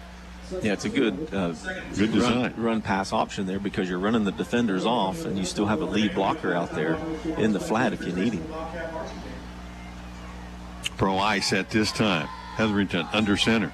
Hands it off straight ahead. Sechrist drags a couple of guys, now pops loose into the secondary, and he's a big one. And the Bobcats finally, they might have stripped the ball away, as I saw one of the deep backs of the Bobcats reaching for the ball, trying to rip it out of there. And they'll say it stays Big Red ball and a first down. Cats thought they had it. The officials did not agree. Sechrist, 6'4", 210-pound junior. You got to jump up to tackle him. He is a large sophomore, that's for sure. 1st and 10 at the Cambridge 17. This is certainly 4-down territory, and you can bet the Big Reds will go for it here because they don't really have a kicker that can kick it this far. Hetherington rolling to his right. Cass put pressure on, fires it out in the flat, has a man. Cambridge comes up and misses one tackle, and then finally the pursuit catches up on Gallagher. As he was pretty wide open out in the flat, but Cambridge was betting that they could get to Hetherington before he could throw it. That didn't happen, and it will be 1st and goal at the 4-yard line. And slipped off of him trying to make that tackle. No reason to be tackling people with the shoulder pads. We got to be able to hit the guys at the waist or below. If you're going to give guys room to catch it and then tackle them, you better make sure you tackle them, right? Especially when you're one-on-one out there. 1st and goal from the 4. Power I formation under center. Hetherington, and a flag comes in, or the clock stops here, and a timeout by the Bobcats. I don't think that Cambridge was prepared for that full house backfield. And right now, Big Reds, they start this drive on their own 20-yard line with 2:42 to go. There's still a minute left, and they're at the Cambridge 4-yard line. And we won't replay all of those plays, but now they're down where they can pound it in on you, and they certainly have the size to be able to do that with Sechrist in the backfield. Yeah, really the only play that got him there is that 40-yard bomb from Hetherington to Gallagher. I mean, that's again, you get a team down deep in their territory, you know they're going to put the ball in the air. Give them a little bit of cushion. Let them be able to take those underneath routes. We'll give them 5, 10, 12 yards. That's no problem. Keep the ball or the clock running, but giving up 30, 40-yard plays just is not going to be beneficial, especially when you got a 2-touchdown lead going into the half. Now all of a sudden, and the Bellaire will have the ball to start the second half. They're going to have the ball, and if they score here, now they're only down 7 with confidence. Stop here would be big. Yeah. If the Cat defense can step up here with a minute and 5 seconds to go, it will be a full house backfield. Power I. Deep back is Roth, and he'll hand it off to Sechrist, who will try to power his way down. He gets to about the 1. That was to the first man through, and he's the biggest guy back there. Yeah, I don't know why you give it to anybody else in this situation. Big Reds are just going to line up real quickly and go again. Down to the 1-yard line. Sechrist is the fullback. Hetherington under center. He'll get everybody down. Quarterback sneak, trying to push forward. Doesn't get it. Actually might have lost a little bit there.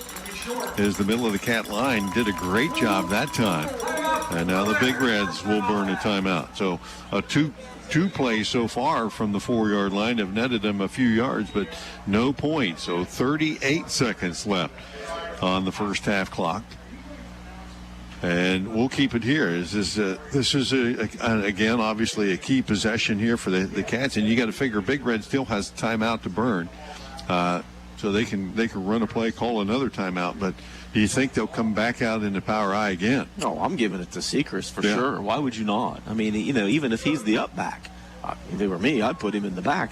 Let him be the tailback. Let him have a little head start. Absolutely, with the guy in front of him. But, and I'm sure that's probably what they're going to do, knowing that they have another timeout and they're only on the half-yard line. Last couple of plays, their linemen have had foot-to-foot splits in there, so it's not like you're going to be able to penetrate. Right. But you're going to have to be able to keep them from getting any kind of push-ups up front and hope they don't go to the edge. Well, and no reason to be creative here, right? You got 2 plays to go a half a yard with the biggest guy on the field. I think I'd take those chances. Power eye offset to the right. Sechrist, the fullback. Hetherington will go under center and check out the defense. Bobcats in tight. Hetherington under. Now turns, hands it off. Sechrist straight ahead, powers his way forward, and no sign from the side. Now it is. There's 6 points for Bellaire. Sechrist kept those wheels churning and got in, but didn't get in clearly as the officials had to wait till they unpiled. I don't know. He looked like he was in right away from up here, but they were on the sides. They had to come in to be able to see if he was inside the goal line. I mean, that's unfortunate to be able to give up 6 points here, on that particular drive. But Bobcats have to regroup, and they better regroup quickly. Lytle on for the extra point attempt, straight ahead kicker, and he'll straight ahead boot it through. And with 31 seconds left, Big Red has cut the Bobcat lead to 7 once again. 21-14. We'll be back right after this. High school football from ABC Sports on WILE-FM, Byesville, Cambridge. True fans know that success in high school sports is all about tradition, dedication, and loyalty. Those same qualities are important to Hal Craig Insurance Agency. They care about what's important to you, and that's why they believe in helping you select the right insurance for your needs. Give them a call at Hal Craig Insurance Agency. They'd love to help you protect your auto, home, farm, or business. 740-638-5058. That's 740-638-5058. For real hometown service, Howell Craig Insurance.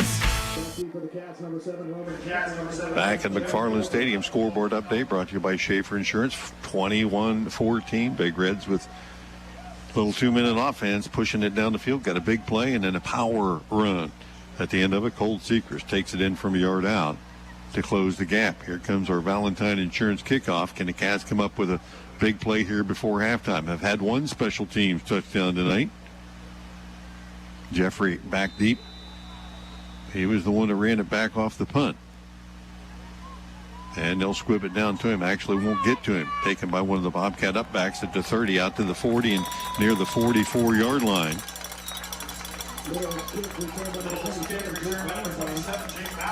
Take Valentine on the return that time. 25 seconds left. Don't expect really the Cats to do anything crazy here, but hey, time on the clock, you got the ball. Well, 25. You don't have any timeouts left. That's 25 seconds. Cats right. have used all those. Well, and you don't want to give up knowing that your defense is giving up 2 big pass plays. You don't want to throw an interception here. I'm sure they're going to try that little flare pattern out here to the side maybe again. Run the read. Yep. Try to get 10, 15 yards, get out of bounds, and get yourself in position. 1st and 10, 3 wides to the right. Moore out of the gun. Takes the snap. He's going to look to throw. Back to pass. Lots of time. Rolls to his right. Still looks down the field. Throws underneath here. That ball nearly picked off as he tried to gun it out here in the right flat. And Dowling came and knocked it out of bounds. As the Big Reds that time, they had 3 guys back in prevent that time. They weren't letting anybody get over their head. Again, that's another reason why you bring that back out of the backfield out here to the flat that's been working all night. Throw it short, let him run. Let him get 10, 15 yards and get out of bounds. Yeah, that's worked tonight. Up. Sure. Cats will stay 4 wide with 17 seconds left. Moore in the backfield. Handoff straight ahead to Whaley. Out to the 50 and got to the out of bounds, and that'll move the sticks. WB Green first down and take it down to the 46-yard line with 10 seconds on the clock. Big Red's playing. They got 4 deep, standing at like a 30-yard line. They're not going to let you throw it deep, but you can throw it under and run and maybe break a tackle here, right? Right, sure. 4 wides, split to the right for the Cats. Moore back to pass, flips it out into right flat. That's got it out to Whaley. He looks to the sideline and then turns and runs it inside to the 40-yard line. He thought he could make it all the way and all the way to the locker room, because that's where we're headed with that play. Cats pick up a few yards, but not enough as we head to the halftime break. Cambridge on top, 21-14.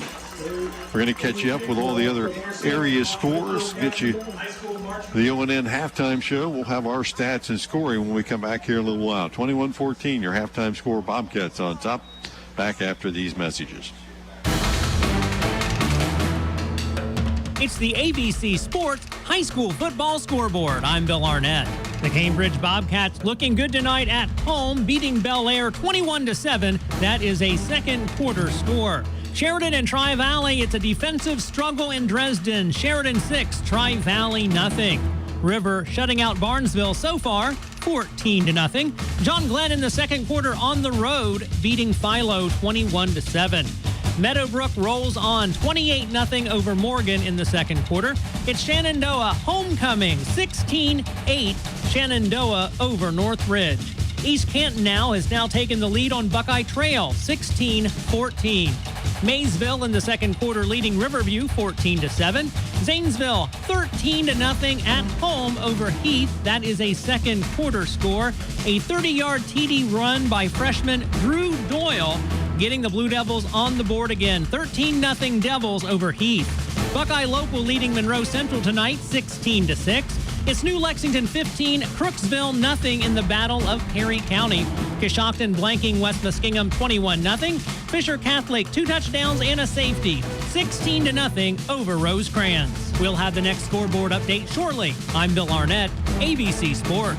The Winterset Kitchen, past the entrance to Saltfork State Park on Route 22, offers Amish-style cooking with delicious homemade desserts. Open Monday through Saturday. I was sitting in my car, and it wouldn't start. I lifted the hood, and the engine was falling apart. What would I do? My eyes filled with tears. Then on the radio, I heard of West 40 by Pay here, where for a little money down and a little each week, I could have a car, nice, shiny, and sleek. So I walked in the door, and I put the money down. Now I got a nice car that I can drive around. West 40 by Pay here will help rebuild your credit. The corner of Dewey and Route 40 in Cambridge, don't you forget it. West 40 Auto Sales, corner of Route 40 and Dewey Avenue in Cambridge, is home of a guaranteed credit approval, with most loans approved while you wait.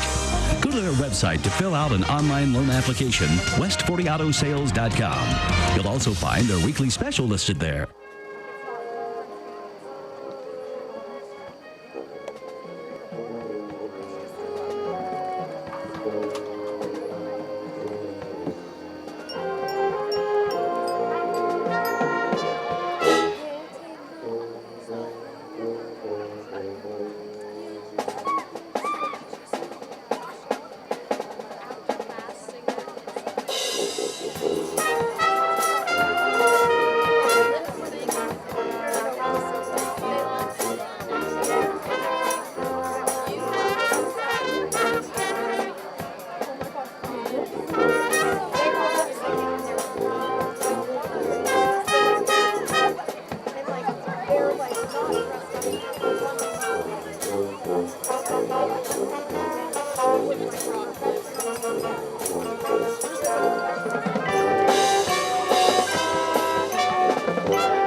41-7. We'll have the next scoreboard update shortly. I'm Bill Arnett, ABC Sports.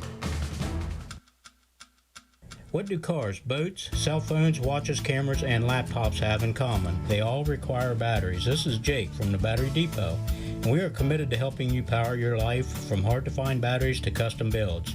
We offer the quality and service needed to keep your life running. We even offer free battery testing while you wait, so stop into the Battery Depot on Campbell Avenue in Cambridge today.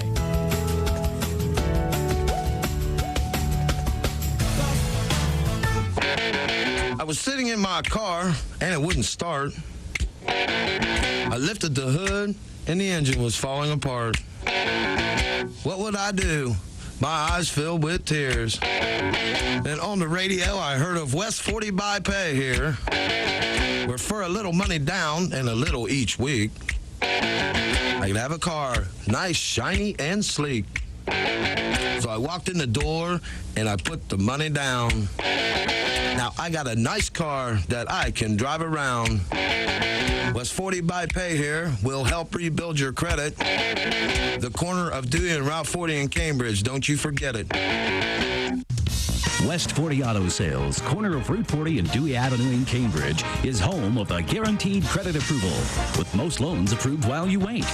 Go to their website to fill out an online loan application, west40autosales.com. You'll also find their weekly special listed there. True fans know that success in high school sports is all about tradition, dedication, and loyalty. Those same qualities are important to Hal Craig Insurance Agency. They care about what's important to you, and that's why they believe in helping you select the right insurance for your needs. Give them a call at Hal Craig Insurance Agency. They'd love to help you protect your auto, home, farm, or business. 740-638-5058. That's 740-638-5058. For real hometown service, Howell Craig Insurance. Welcome back to McFarland Stadium. We are at halftime. Bill Carey, John Valentine here with you. 21-14, your halftime score. The Bobcats leading by 7. Cats have led it from the beginning. Cats put a couple of scores on the board. Caden Kenworthy, 6:32 of the first period. Philippines extra point made it 7-0. Then Caden Moore from 5 yards out with under a minute left. The extra point made it 14-0, but the Big Reds got it on track in the second period. Brandon Mamie, 63-yard run, just a 4-play, 87-yard drive. The extra point cut the lead in half, 14-7. The Cats extended it shortly after that. 5:58 left in the first half. Roman Jeffrey, a 65-yard punt return. The extra point made it 21-7, but with less than a minute to go, the Big Reds drive it down the field. Colt Seekers powers it in from a yard out.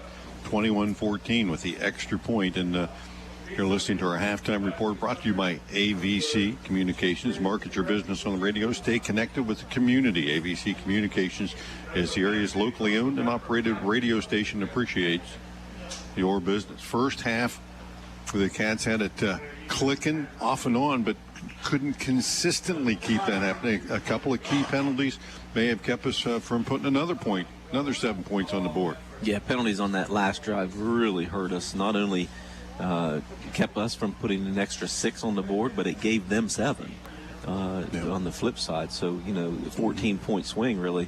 But Cats looked really efficient on offense, especially in the first quarter. We moved the ball. We threw it.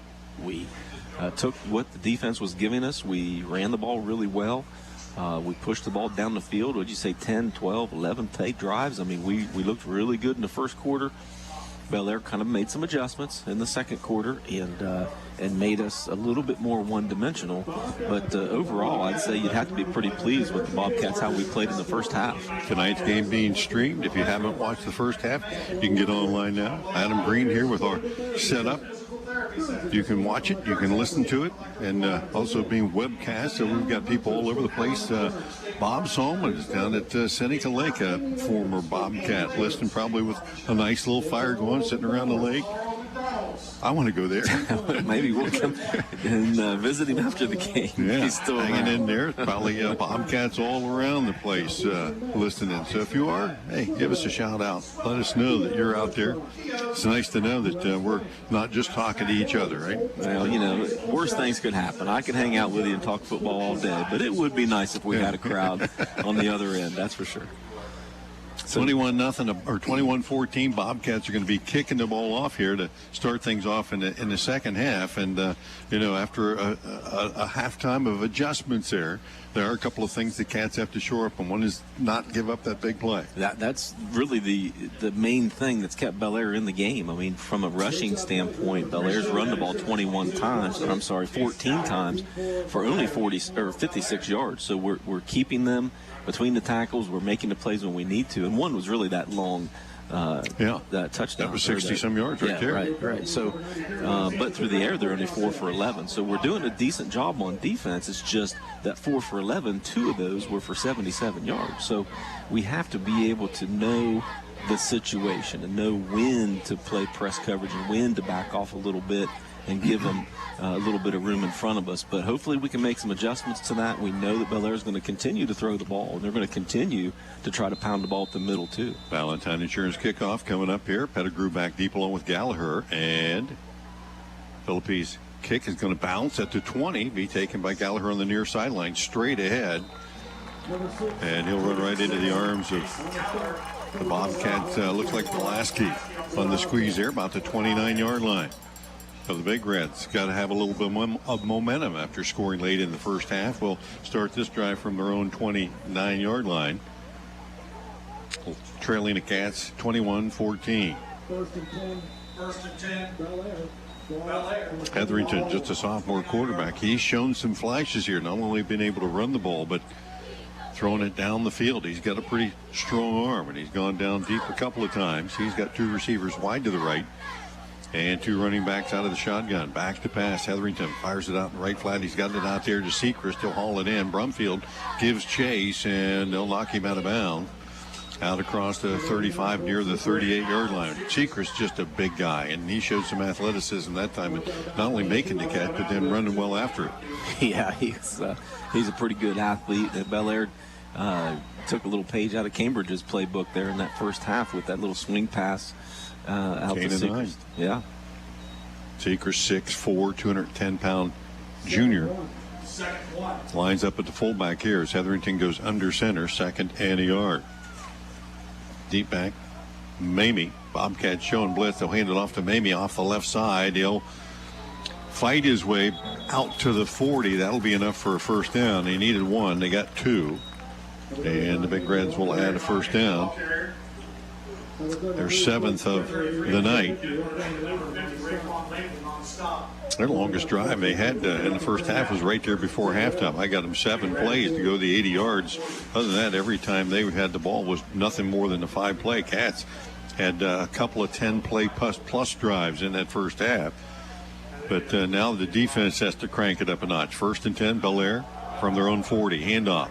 Mamie tried to swing it to the outside, and as he popped to the outside, Blake Brumfield popped up here from his linebacker spot and came up with a big stop. Just a short gain, give him a yard and a half. Cats have done a nice job pretty much all night between the tackles, and maybe that time trying to swing it to the outside. Well, and as you said, between the tackles, because that was real close to getting outside there. If Brumfield hadn't come up, and it looked like he was going to slip off of Mamie as he was trying to get him down, but good job by Blake. We got to be able to get to those corners. Mamie off the right side. Lowered the shoulders this time, got a couple more out to about the 45, maybe 46. Third down and a long 4 here for the Big Reds. 10-minute mark here of the third period, 21-14 Bobcats. Bellaire with the first possession here of the second half, trying to tie this thing up. Yeah, big defensive stop here by the Bobcats is what we need. I would look for them to get back to that swing pass out here to the far side. They'll go out of the eye. Wide receivers left and right. Pettigrew wide to the left side. Hetherington will take a step back, look down the right side, has his man, but in and out of the hands. That fastball right through the hands of Gallagher. He just went down the field, turned around, just past the first down marker, and that was just a quick spot pass to him. It had too much juice on it. Well, too much juice, but it's, obviously hitting him in the hands, you got to be able to catch the ball, especially on that, and that's one thing that I wish that I know that's what they teach, and I know that's what kids see on TV, trying to catch everything with their hands. Back to punch, spiral, this time off the foot. And a fair catch called for. No whistle on the play. And Roman Jeffrey's going to take it down the right sideline. Will he score again? One man to beat, and he's going to go down inside the 10. And then lost the ball. Let's see if that's a fumble on the back end. Does it look like Jeffrey put his hand up? And the Cats are going to hold on. It looked like he put his hand up to start to wave it for the fair catch, and then didn't. Well. And the official didn't call that a fair catch and didn't blow the whistle. So once Jeffrey caught it, he took off with it. The Bellaire sideline probably want to ask the same question. But it ends up being a huge return for the Bobcats as Jeffrey had one guy to beat, and that guy was able to pull him down at the 9-yard line. Yeah, 70-yard return there, and it was real similar to what he did last week in the Lima game. lifted his hands up, but they didn't get above his waist, but he still signaled. But yet Bellaire's team stopped running. Yeah. That's why he was able to get down. They totally stopped thinking it was a fair catch. And, I'm sure that you've told kids this, and I remember coaching, and you remember playing when Coach said you play to the whistle. You don't hear a whistle. If there's no whistle, what are you doing standing around? Absolutely. That's probably what Jeffrey did there. Officials timeout as Coach Spigarelli over on the sideline. Yeah, he's hot. He wants to be. discuss the situation, and the official said he did not have his hand over his head. This is a big play right here. Well, and I don't think they marked that spot anywhere where they could bring it back at this point. I think it's got to stand as it is. Right. No, they're not going to bring it back. You won't see a change here. No, definitely not. Back to my point with catching the ball down here over on that first down play. I'm sorry it took so long to get to it, but the ball's over your head. All you have to do is catch the ball to get a first down. Why are we? I mean, if the ball was at his head, why are we trying to catch everything with our hands? I mean, back when you and I played, we caught the ball with our bodies. Not me. Right. Well, I was a lineman. Some of us did. First down play for the Bobcats. Whaley pops it to the outside 10, and then got racked. And I think Seacrest came up and put the hammer on him on the outside as he tried to pop it outside the tackle box that time. And Seacrest put the whammy on him, a loss back out to maybe the 10-yard line. Yeah, Whaley's got to put his foot in the ground and just get upfield at that point. He's not going to be able to race around the end all night long. Just put your foot down and get forward. A couple extra backs in the backfield. Bobcats are running option near side. Moore with it. He'll just keep it and then tried to cut back inside. Lost his footing, and he'll go down at about the line of scrimmage. Again, Colt Seacrest on the stop. And somebody better get a helmet on that middle linebacker. He's going to make every tackle tonight. Huh? Sure he is. 8.5 left here in the third period. Bobcats with a golden opportunity here to put points on the board early in the second half, and now face third and long. Third and goal from the 10-yard line. 4 wide set. Moore back to pass, and the flag comes in. He fires it down the middle, has a man, and that one incomplete, intended for Owen Feldner. Is defended pretty well that time by 24. That's Ethan Shaver. Yeah, he might have got their hair early too, but they're going to call a sideline warning on the Big Reds, I believe. Yeah, the flag was on the head linesman side, right. I'm sure they're probably still a little upset about that non-fair catch call. So they're letting the official know that they're not real happy. Just a warning. So the Bobcats here going to try the field goal attempt. And this game, how eerily similar is it to last year's contest between these two teams? The Cats had the lead there. And Big Reds came back late and tied it up, sent it to overtime. Cats needed a kick then to win it. Now, from 27 yards out, field goal attempt is certainly long enough. Is it there? It is from 27. The Cats get the field goal by Philippines to extend their lead 24-14. We'll take the break and be back right after this.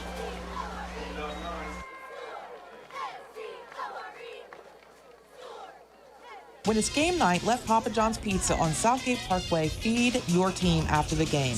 Hey, this is Shannon. You can create your pizza with all your favorite toppings or pick one of our specialty pizzas like the Super Hawaiian, the Philly Cheesesteak, the Works, or the Fiery Buffalo Chicken. Don't forget we also have chicken poppers, wings, breadsticks, and cheese sticks too. Call 740-439-PAPA. That's 439-7272 or order from your phone at papajohns.com. Here at MVHC, we offer adult, dental, pediatric, women's, pharmacy, and transportation services, as well as behavioral health. We accept all patients. Make your appointment today if you're not feeling well. True fans know that success in high school sports is all about tradition. At McFarland Stadium, Andrew Philippines' 27-yard field goal is good to extend the Cats' lead 24-14. Your Schaefer Insurance Scoreboard update. And now Philippines on for the Valentine Insurance Kickoff. He's been trying to angle these down the sidelines and has had pretty good success here early on as he approaches. and angles this one down the right sideline again and through the wickets of Gallagher back in the 20. He takes it at the 15 and turns around back up the field out to the 20-25 before he's taken down. Jace Gallagher is the Big Reds. Field position out at their own 28 this time. And again, there's been 2 or 3 of those kicks that the Big Reds have struggled handling them deep. Hey, Philippines is on his game today. He is putting that ball exactly where he needs to. And, maybe Gallagher's not a shortstop, I would guess, because that ball went right through his legs. Right through the wickets. Yes. 1st and 10, 24-14. Cats the lead. 8 minutes left here in the 3rd period. 2 wides. Hetherington under center. Play action. Back to pass. Now he'll tuck it and run. Under pressure. He'll not get back to the line of scrimmage. Cats had him corralled back there. Stottsbury and Valentine on the stop. Yeah, I don't know if that was a design quarterback draw, and it may have been. Yeah. But he didn't get back to the line. Well, they'll give him the line of scrimmage, but that's a gift. Yeah, the receiver was running the cornerback off, but he was not looking for the ball at all. So it was definitely a designed run. 2nd and 10. High set again. Hetherington, 2-step drop. Fires it out in the right flat. Has his man this time. And that is Jaden Kesterson. He catch that ball? Went high, kind of tipped it to himself, went up and caught it, brought it back down. 9-yard gain. It looked like it was just shy of a first down. No, they're going to give it a 10-yard gain and move the sticks. I thought he was just shy. And they'll move it down the field. Clock continues to wind. Ball out to the 39-yard line. Pettigrew, Gallagher wide to the left.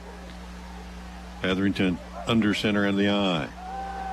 Play action, rolling to his left, trying to get to the outside, looks down the field, throws a wobbler. That's jump ball time, and Pettigrew had to become the defender that time and knock it away from, I think, that Whaley down there in coverage. Yeah, good job by Pettigrew to be able to knock that ball away from Whaley, because he was camped under it and he wanted that INT. Yeah, Cats are bringing the linebacker off the scrape that time to keep Hetherington from continuing to run it wide, and he got in the face that time. I don't know who it was, but got in the face of Hetherington before he could get rid of the ball, and that caused a wobbler. So it's 2nd down and 10. Off tackle play left side, Mamie, and he'll struggle to get across the 40 to the 42, bringing up 3rd and long. And this is the situation the Cats have had problems with tonight and throughout the season. You got to get off the field when it's 3rd and long, and the Cats need to come up with a big play here. They've been bringing people, trying to get to Hetherington before he can throw it down the field. Only needs 7 here. 6:20 and counting. Cats lead it by 10. Pettigrew wide to the left, Gallagher to the right. High set on 3rd and long. Cambridge shows blitz up the middle, back to pass. Hetherington now flushed from the pocket. He's going to be dragged down. Somebody got him by the back of the jersey. Double nickel did it. Yeah, that's as excited as I seen him since you said we're having pizza tonight. Yeah. Valentine on the big sack, and that's one way to stop a big play from happening. Big play right there for the Cats. They'll get the ball back with 5:52 left here. Hetherington back in punt formation. And perfect timing for a sack as well. Hetherington underneath it, low floater that hits short and might have hit a Bobcat, and they say it did. Hit one of the Bobcat blockers that was down there, and this big play going to turn around and go to the Big Reds, as Cambridge had a guy downfield block and didn't know where the ball was, and they hit him, and the Big Reds hop on it immediately. And they're going to have it in Cambridge territory. Back-to-back possessions here at the Cambridge 33. That just details, right? You got to be able to have some game recognition and just have some football knowledge, right? 4 down territory, 5:36 left in the 3rd. They trail by 10, but they are in they're in the catbird seat right here. Yeah, coming off a great defensive stop by the defense. Now they're going to have to step it back up for sure. 2 wide to left. They'll line up in shotgun set with 2 running backs. Hetherington will take the snap under pressure, step up into the pocket, angle it to the right sideline, and he'll get a short gain, as he had receivers open down the field but did not have time to complete anything, and they'll pick up a couple. Feldner on the stop for the Bobcats after a short gain. And we are getting some pressure on Hetherington. We're not letting them get comfortable in the pocket, which is... You're bringing a lot of people to do that. That's certainly helping us not have him get comfortable and just launch the ball. And hopefully we'll get a couple more of those sacks here on this possession. Kesterson wide to the left, Pettigrew to the right. Hand off right side. Mamie tries to pick his way through dust. Pops it to the secondary, down the right sideline and inside the 10-yard line. Brandon Mamie. And as he did early in the first half, showed a burst through the hole. Good point of attack blocking, and it will be first and goal to go. Big Red for the Cambridge 8-yard line. Yeah, boy, he got through that line of scrimmage in a hurry. Once he broke that first level, that next 10 yards that he gained was he looked like a rocket shooting out of that hole. It looked like the Bobcats kind of had him stacked up a little bit, but that hole opened up and he showed a burst. Twin receivers to the left, eye set. Again, Mamie right side, picking his way forward, got to maybe the 6-yard line, a gain of a yard or two. Bartlett on the stop defensively for the Bobcats. 24-14 Cambridge. Big Reds trying to pull a little bit closer here. Second and goal from just outside the 5. It's about the place where they went into the power eye set before. They'll stay with 2 wides here. Sechrist, the fullback. Mamie, the deep back. Hetherington under center. Cats showing blitz movement up front. And even though Cambridge was moving, let's say if they broke the neutral zone. We've got the headlines guys calling offsides. The pointing the both linesmen ways. Saying it was on the offense. And the offense is walking back though. Well, they better come together and decide what they're going to do here. Typically that would. Yeah, the officials here trying to figure it out as the Cats get Colin Conte into the game. Another big body here.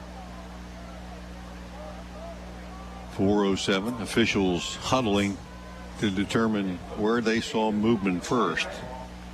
Bobcats were showing blitz. But whether somebody got into the neutral zone. False start on the offense. So that will back Bellaire up 5 here and make it closer to second and goal from the 10-yard line.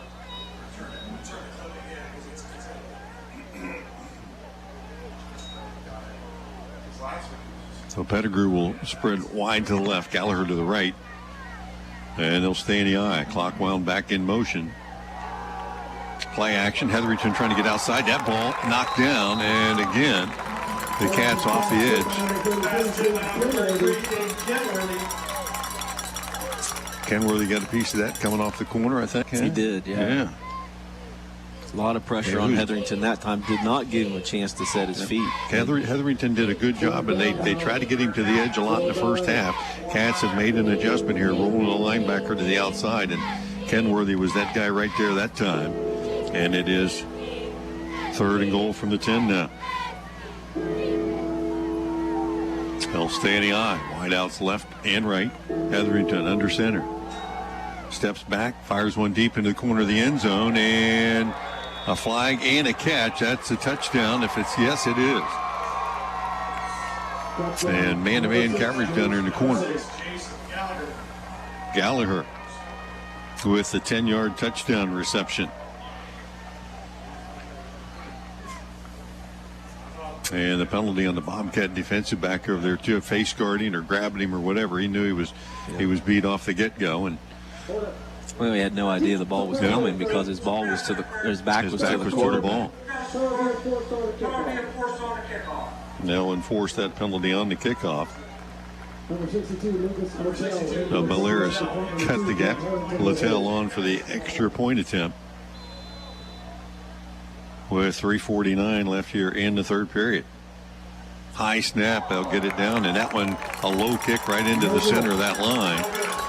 And it is no good. 24-20. Bobcats lead cut down to 4. We'll be back right after this. True fans know that success in high school sports is all about tradition, dedication, and loyalty. Those same qualities are important to Hal Craig Insurance Agency. They care about what's important to you, and that's why they believe in helping you select the right insurance for your needs. Give them a call at Hal Craig Insurance Agency. They'd love to help you protect your auto, home, farm, or business. 740-638-5058. That's 740-638-5058. For real hometown service, Howell Craig Insurance. The Winterset Kitchen, past the entrance to Saltfork State Park on Route 22, offers Amish-style cooking with delicious homemade desserts. Open Monday through Saturday. Back at McFarland Stadium, 24-20, your Schaefer scoreboard update. Big play on special teams with the inadvertent touch there. Bellaire gets a second chance to score points and take advantage of it. And on a 3rd and 10 play, they get the touchdown pass to Gallagher.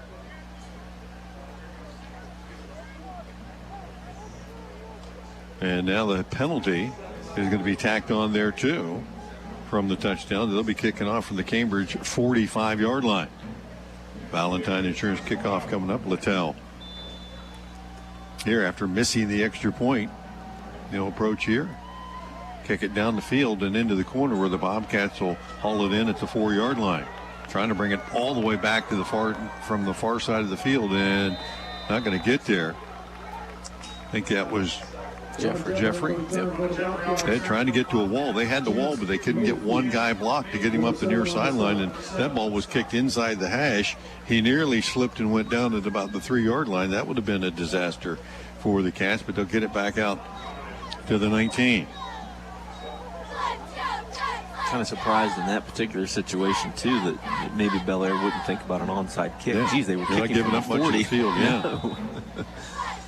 Cats will head 4 wide here on 1st and 10 from their own 19. Handoff inside. Whaley cuts it up the middle this time near the 25, call it the 26-yard line. Good first down pickup that time as the Cats need to get the offense back in gear here and finish it with points on the other end. Cambridge has had multiple opportunities tonight to extend their lead and haven't been able to get that done. Well, and it's nice to establish this run again, too, so that'll open the pass as we move forward. 4-man defensive front. Again, Whaley straight ahead, pops it through. Second line of defenders and one of those linebackers, and it's been Sechrist most of the night. I think it was again right there as he steps up, but not until Whaley gets within a yard of the first down. 3rd and a yard. Big play here for the Bobcat offense to try to steal back a little bit of momentum from Bellaire. You want to push forward, but I'd like to give Kaden Moore an option here to run it himself. Moore. Handoff, Whaley off the left side, pushed it forward. Did he get enough? It looks like it from the linesman's spot. He got just enough to move those sticks. WB Green first down for the Cats is their first down of this half. Cats had 12 first downs unofficially in the first half. That is their first one here in the 3rd period. 2:26 and a running clock. Cambridge leads at 24-20. They'll spread it out 2-by-2 set here. Whaley in the backfield with Moore again. Whaley nearly lost the handoff that time, and he had to find his way back to the line of scrimmage and was barely able to get to that spot. It will be 2nd and 10. So Cats have gone a little conservative here, trying to pound and ground it in between the tackles. Brumfield will check in, and Whaley will get a break here. Yeah, four totes there in a row for Whaley. Probably good to get him out here and catch his breath. Yeah, he's a two-way player. So he doesn't come off the field even on special teams. So get him a couple of plays here. Brumfield will check in for him.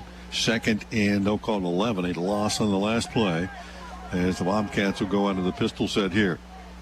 Kaden Moore calls for it, runs option near side, look for the pass, not there, flips it out, has it to Caden Kenworthy, 35, 40, and then hit out of bounds out near the 35-yard line. And that's a play the Cats have run with great success tonight, whether it's Kenworthy or Whaley in there. That time it happened to be Kenworthy. It'll move the sticks at WB Green, first down, keep this drive alive. And the 1:26 of the period. Cats are going to need more points for this game to be able to win it. 24-20, but 7 more would make you feel a lot better right now. Make us feel a lot better. Option play left side and Moore. Nobody on the corner. He'll tuck it and run 45-50 and into Bellaire territory at the 40, and then finally pot down to the 30-yard line. Nobody on the edge.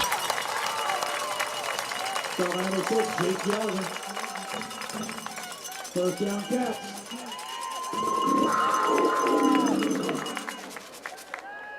Play that time. Well, he got a pretty nice crease over there on that left side of the line, and linebackers were nowhere to be found. 1st and 10, 4 down territory. Handoff. Kenworthy, left side. Down the left sideline. Bangs it inside the 20-yard line. And Kaden Kenworthy starting to show some flashes that we saw a little bit late in last week's game. They'll mark him out of bounds at the 16. Move those sticks again, courtesy of WB Green. Wow. Cats churning it up here on this drive. 56 left in the period. In the red zone. Handoff straight ahead. Kenworthy met at the line of scrimmage. Colt Sechrist at the 15. Give him a yard gain on that play.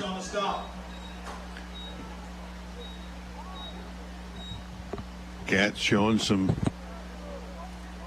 running ability here in this third period. They've been all passing pretty much in the first half, but here they've been able to get it together a little bit, especially on the perimeter.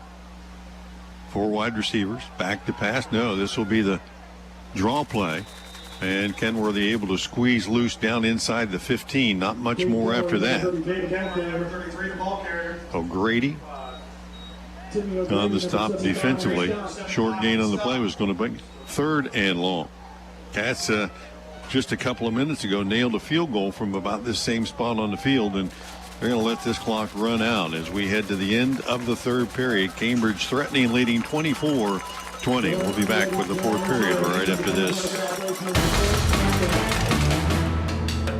It's the ABC Sports High School Football Scoreboard. I'm Bill Arnett. Sheridan Generals in control now, 19-0 over Tri-Valley. That game being played in Dresden. 19-0 Generals. Cambridge leading Bellaire 24-14. It's River over Barnesville 26-0. John Glenn 21. Philo 17. Meadowbrook has scored again, 47-0 over Morgan. Shenandoah leading Northridge 16-11. East Canton over Buckeye Trail 16-14. Riverview still leading Maysville 17-14. Zanesville with a defensive stand, still shutting out Heath 20-0. Buckeye Local 24, Monroe Central 14. New Lexington now leading Crooksville 21-0. That's a home game for the Panthers. Hamilton Township 28-6 over Newark. We have some scoring between Caldwell and Berne Union. It was 0-0 at half, 6-6 at the end of the third. It's 13-12 Berne Union over Caldwell in the fourth. Coshocton leads West Muskingum 29-16, Fisher Catholic 37, and Rosecrans 0. We'll have the next scoreboard update shortly. I'm Bill Arnett, ABC Sports. Back at McFarland Stadium, 3rd and 8 for the Bobcats, who lead at 24-20 from the Big Red 14-yard line. 3 wide receivers split to the left side. Caden Moore takes the snap, and now a flag comes in. Yep. Defense jumped off the left side. And that won't be enough for a first down, but it certainly will make it a little easier here. And I don't know, does it change your play call? 3rd and long, and the Cats are going to run that read option to the wide side of the field. Well, I think that, and Kenworthy's in the backfield, so they got that flare out there to Kenworthy is what they're thinking. Get it to him and let him run to the pylon, right? Right, but you got that linebacker, outside linebacker. They didn't change the play. Uncovered. There it comes. And Moore will cut it up. He's going to have it inside the 10, down to the 5. That looks like enough for a first down, and they'll mark him at the 4-yard line. Move those sticks again. Another Bobcat first down, courtesy of WB Green Insurance. And it'll be first and goal to go from the Bellaire 4-yard line. Yeah, and that's what we need everybody who's running the ball to do. Stick that foot in the ground and immediately forward to get as many yards as you can. That linebacker that's got to stop the quarterback also has the pitch man, so they can't do both. Handoff inside to Kenworthy, breaks it to the corner, and he'll take it to the house. And a flag came in right at the end of the play, and I think that's going to be a hold on the Bobcats. Take points off the board, and that's Kenworthy had already scored that touchdown when that flag came in at the end of the play. He threw it late, but he was reaching for it. He was looking for it early. He just couldn't grab it. So it wasn't a late flag. Looked like the play was designed to go inside. Kenworthy broke it to the outside. And a lot of times when that happens, the lineman now gets extended. And there's a lot of holding goes on as long as you don't extend them. And when you try to switch directions, that happens. Yeah, that's a big penalty there for the Bobcats. Cats haven't had many tonight, but that one takes points off the board all the way out to the 14-yard line. First go. 3 wides to the left. Moore. Again, we'll cut it up. Try to take it inside, and we'll get a little bit here. Maybe a pickup of 4 on that first down play. And Bellaire has made an adjustment to try to take that swing pass away a little bit. Mm-hmm. One that the Cats have had great success with tonight as Kenworthy stays in. Has that 5th back for the Bobcats. Well, and picture this. If those outside linebackers on that side are going to come up and stop that swing pass, that backside post has got to be open coming across the field. 5 wide. Moore back to pass, fires it in the seam, has his man down at the 5-yard line. That is Kenworthy, and he'll drag defenders to the goal line and in. Touchdown, Bobcats. Wow. Kaden Kenworthy just on a seam route that time, ran right up the field. Moore hit him in stride from the 11-yard line. And the Bobcats put 6 on the board here. And Kenworthy, you and I were talking about his affection for contact that time. It doesn't slow him down. No, and he got popped right there, too, about the 3-yard line. It didn't faze him at all. He carried the guy into the end zone. In fact, he carried 2 guys in the end zone with him.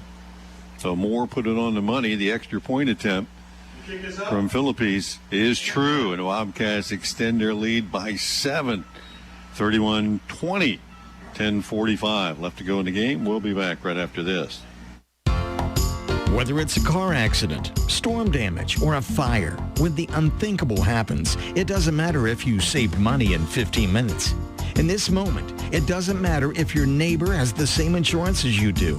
In this moment, what matters is that your independent insurance agent and the company that stands behind them have you covered. Auto Owners Insurance, the no-problem people. Visit Schaefer Insurance on Wheeling Avenue today in downtown Cambridge. Here at MVHC, we offer adult, dental, pediatric, women's, pharmacy, and transportation services, as well as behavioral health. We accept all patients. Make your appointment today if you're not feeling well. Back at McFarland Stadium, the drive of the night. Cats have had a bunch of them. This one, a 12-play, 81-yard drive, capped off Kaden Kenworthy, 11-yard pass from Caden Moore to extend the Bobcat lead 31-20 with the Philippines kick, and now the Valentine Insurance kickoff. Impressive drive. Took a lot of time off the clock and put points on the board on the end, and we said the Cats definitely needed 7 more. Yeah, we definitely could not settle for a field goal there. Good job by the offense. Philippines boots it over the head of Gallaroo. Touched it, has to chase it back inside the 5, bringing it back up the field out to the 10, the 15, and then maybe to the 18 before the Bobcats finally collapsed on him.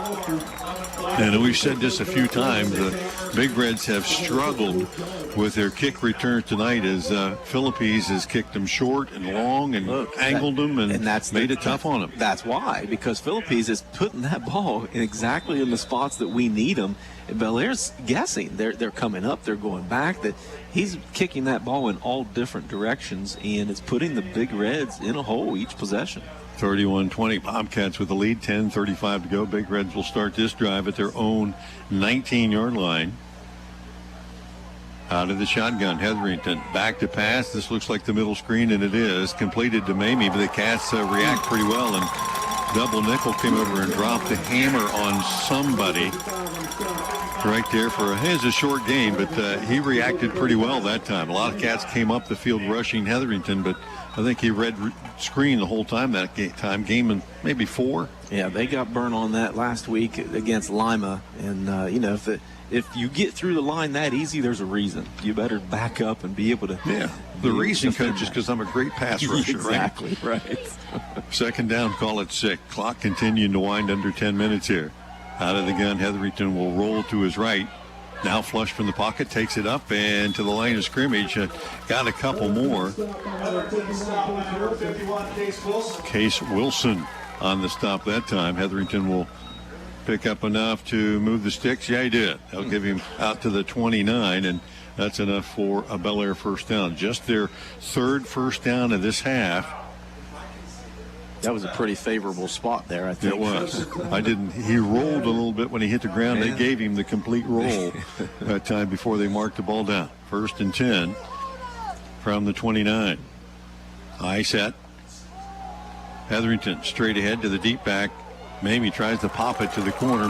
Made one guy miss, but not the second, the third, or the fourth, as the Bobcats coming in waves. Bartlett, the initial tackler there, but Hayden Burris-Jones came in to clean him up. Yeah, great job by HBJ to be able to read that, take a good angle. Bartlett strung it out pretty good there. He was tried not able to get him down, but he got some help. And it will be 2nd and 10. 2nd and 10. 2nd and 10. Good work. Justin Bartlett having a big game tonight on both sides of the ball, as are a number of Cats. Playing their last regular home game tonight. High set, 2nd and long. Back to pass. Hetherington fires it down the right sideline and over the head of everyone, including his intended receiver, Cody Slater. Slater typically hasn't been his receiver of choice on that pass route or to that side of the field. It's usually been Gallagher. He hasn't been in there in the last couple of plays. He comes back in now. Yeah, he may have been shaken up off that kickoff return. Had several Bobcats hitting him pretty hard on that kickoff, so he took a couple plays off. Big play here for the Cats. Yeah, huge play. To get off the field again. Leading by 11. Gallagher wide to the left, Pettigrew to the right. Yeah, I think I'd watch Pettigrew down here on the short side. Hetherington out of the gun, takes the snap, looks to his left, fires it deep down the middle and has a man there and over the head of everyone. Whaley there with Gallagher. They collided a little bit, but that ball was uncatchable. Wasn't close to either one of them. No, the official didn't even think about throwing that flag. That ball was 20 yards over the receiver's head. So great defensive stop here by the Bobcats. Get the ball back in pretty decent field position here. Now remember, last time Bellaire punted, we weren't paying attention down here on the side, and the ball came off of one of the Bobcats, and Big Red recovered it and put 6 on the board. This would be where I would call punt hold. Everybody up front, get in front of a guy and just hold him in spot as long as you can. And that looks like that's what they're doing. Nobody running down the field to block, and that ball was punted closer to us than it was either of the Bobcat receiving guys. That was at about the third row of the bleachers here. And if you know how far the track and the bleachers are from the stands there, Hetherington has been punting it pretty accurately and pretty long. That one, he had to be aiming it for you. You had the hand up in the air. I was waving to him. That goes down as a 15-yard punt. That's going to give the Cats pretty good field position, leading 31-20. 8:29 to go in the game. A good drive here eats a lot of clock and puts points on the board, right? And the Bobcats should be pretty confident at this point, right? And the flag comes in. Yeah. Cats had 12 guys on the field. And let's see if they get an illegal participation. Yeah. They had 12 guys on the field and had to run one off at the last second. And that'll cost them one. So this drive starts with a miscue. Making it 1st and 15. It will start at the Bellaire 49-yard line. Handoff near side to Kenworthy. And he'll get that 5 yards back, I think, or most of it, 4 of it anyway. And get that clock winding down around the 8-minute mark. Bobcats are starting to get some real good push up front. They're putting some nice holes together for our running backs. Maybe Bellaire's getting a little tired up front because of that extra size that the Cats have. Yeah, they got a lot of guys going both ways as well. Kenworthy in the backfield with Moore. Under 7 minutes now as Moore waiting for the play clock to wind down. Takes the snap, hands it off. Kenworthy right side, looking to get to the edge, has to cut it back, and we'll get back to the line of scrimmage, and that's about it. Colt Sechrist there, along with O'Grady. Yeah, Kaden really didn't have a chance there trying to get that outside. The linebacker on that side really read it well. Had 2 guys pulling on that side, but Kaden just couldn't get behind them to get off the tackle. If the Bobcats elect to put the ball in the air here, they will utilize as much of the play clock as possible here. Play clock at 17, game clock 7:16. Cambridge 11 points on top midway through this 4th period. 3 wides to the right, 1 to the left. Moore, option to the left side, looks down the field. He'll plant and cut it up. 45 down to the, or 45 down to the 43. And it will be 4th down for the Cats and about 8. See if the Cats go for it here. Elect to just kind of try to pin Big Red deep in their own territory. The way they've handled punts here, you almost got to punt it down to them. Yeah, you have to have that conversation with your punter now to kick the darn thing out of bounds down here on the short side.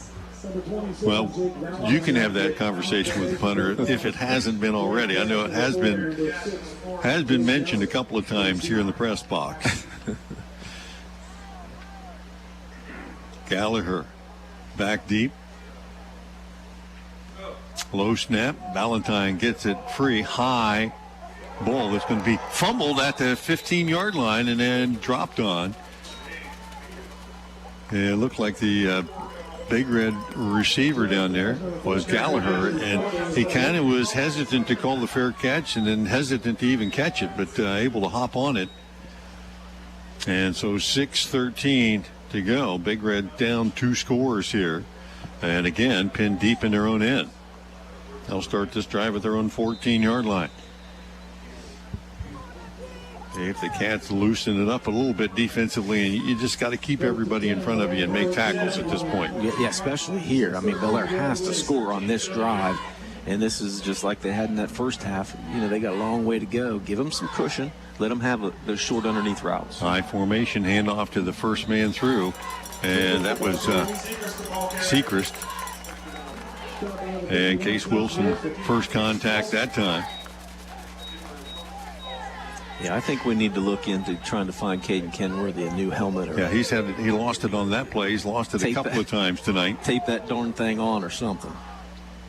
So he'll have to check out for a play, and he's looking for a teammate's helmet on the sideline that might fit him. They got one back in order. Next play he'll be back in. 2nd and 9. Hetherington. Play action, rolling to his left, gets to the corner, and he'll tuck it and run all the way here. Not much there. And Hayden Burris-Jones, first contact to the Bobcats, and you can let them run that play all night long if they want. Yep, no problem. Quarterback keeper for about 6. Makes it 3rd and 4. Down to the 5:10 mark, and the clock continuing to wind down here. And they'll spread the field 2 wides. One of the few teams that refuses to go to that complete spread. They've been the 2 wide set all night long. Hetherington looks to the slant and finds his man between 2 defenders. Wow, nice catch. And I think that was Gallagher. And he gets up hobbling to the sideline, cramping up a little bit, it looks like, but that'll be enough to move the sticks. And tell you what, he had a guy on the top end of that and underneath it, made the catch and then got hammered and held on to it. That'll move the sticks for Big Red, but keep the clock winding at 4:35. Again, what's wrong with giving up an 8-yard pass play as long as we make the tackle? Look, they're going to waste 3 minutes trying to score with 8-yard pass plays. We're okay with that. Pettigrew, wide to the right. Slater to the left. Handoff. Sechrist off the left side. He'll battle his way for 5, maybe 6. Hayden Burris-Jones on the stop there as we approach the 4-minute mark. Bellaire down 31-20 to the Bobcats here, so they need a lot of points in a hurry, and they're not showing a whole lot of giddy up in this drive here. They don't look rushed. They don't look pressured at all. They looking feel for the one confident. big play, right? Well, and I got to believe it's coming. Back to pass. Spot pass down the right sideline. Hand fight there is Cats, Roman Jeffrey, and Ray Pettigrew going up after it. And the ball just enough underthrown that Pettigrew couldn't come back and get it, and it's incomplete. I was kind of looking for the flag, as Jeffrey never turned his head to look for the ball that time and just kind of face guarded the defender, the offensive player a little bit, and you put yourself at the mercy of the guys in stripes in, right? Yeah, and you don't want to do that too often because, you know, they're looking for an opportunity to bail him out at that point. 3rd and 5. Pass out the right flat, complete or incomplete, intended for Pettigrew, and he wasn't on the same page as Hetherington is. Hetherington threw the out, and Pettigrew was kind of running the stop route at about 10 yards, so that's going to bring up fourth down, and the Big Reds really got to go for it. Fourth and 5 from their own 32. 3:41 left to go in the game. They trail at 31-20. And giving up a first down here is not going to kill you. What you can't do is give them a 20-yard, a 30-yard, or even worse game. Gallagher back in the game. He'll spread the field to the right along with Pettigrew. Now Pettigrew is going to slide to the left side. Cats one-on-one coverage with Gallagher. He's been the go-to man here. And they'll fire it out in the right flat. That's completed. Cole Sechrist has it down the right sideline. He's still on his feet at the Cambridge 40, down to the 30-yard line, and finally the Bobcats able to force him out of bounds. And that's the big guy snuck out of the backfield and had not only the first down, but a big play down to the Cambridge 22-yard line. And Kaden Whaley finally came over and got him out. You know, he's just hard to bring down when he gets out in the open field or anywhere. Geez, he's a big, strong guy, but my gosh, I don't think we touched him until he was 30 yards downfield. Slipped out of the backfield, and he's pretty swift for a guy that size. Yeah, he is. He's got some wheels. So big play for Bellaire to keep their drive alive on a fourth down play. And it will be spotted at the Cambridge 25-yard line. Twin receivers to the left.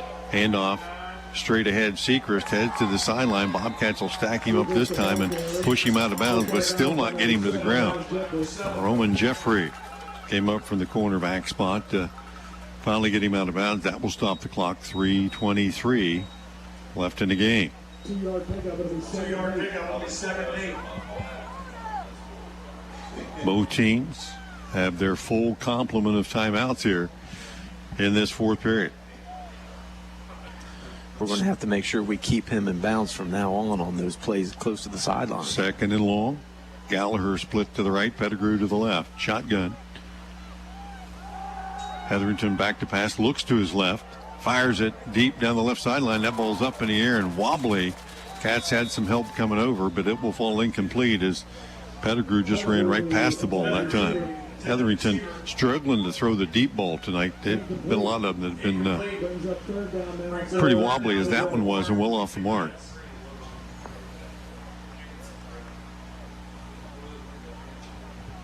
Bobcats make a defensive substitution for coverage here. Facing third and long, 3:17 left to go here in the fourth period. 11-point Cambridge lead. Ball at the Cambridge 23 here.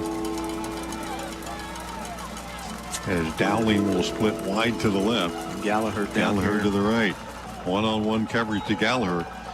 Hetherington looks to his left, flips it out in the flat, intended for the back coming out of the backfield that time. And good pressure by Bartlett made Hetherington throw it before his man came available. And it's going to be fourth down again and long for the Big Reds.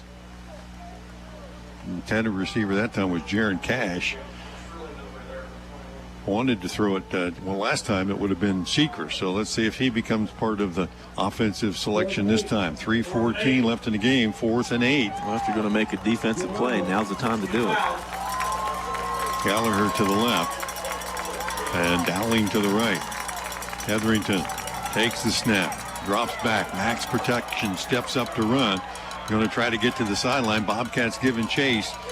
And Gallagher trying to sweep free, will not. I think Blake Brumfield on the outside.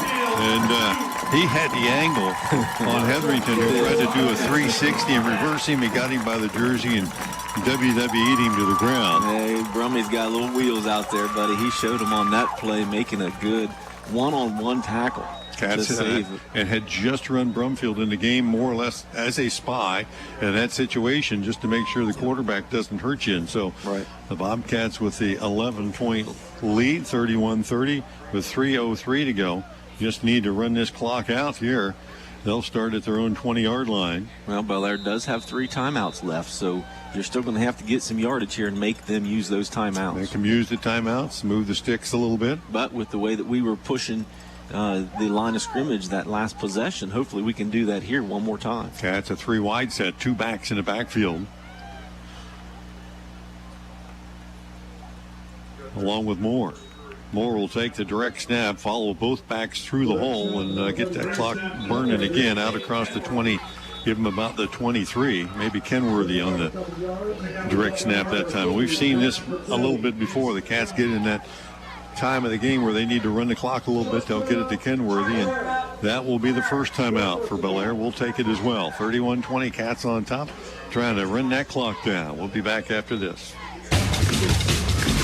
High school football from ABC Sports on WILE-FM, Byesville, Cambridge.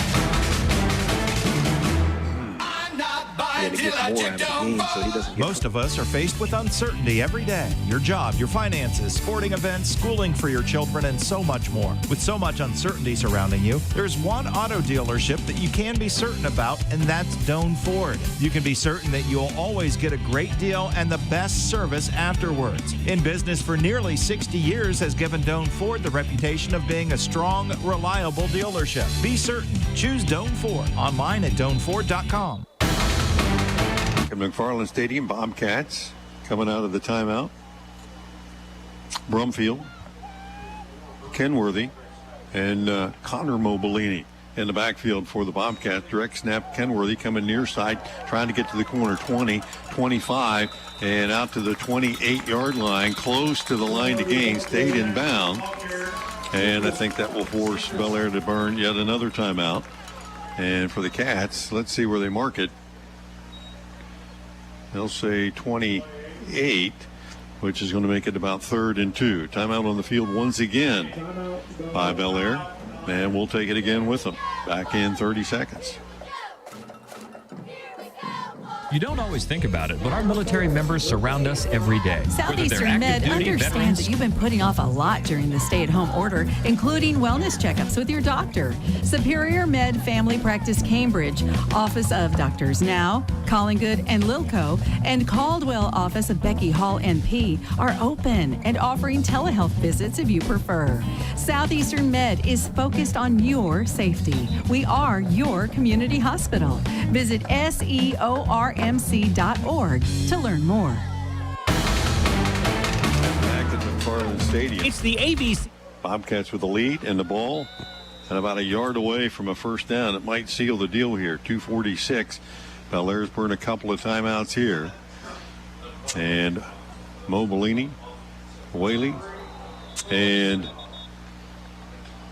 Kenworthy. And Kenworthy that time took the direct snap, and as he went to plant and cut up the field, slipped and fell back at the 25-yard line. And Bellaire once again will spend their 3rd timeout. And the Cats facing 4th and 2 here will certainly punt the ball away. But we'll keep it here for this timeout.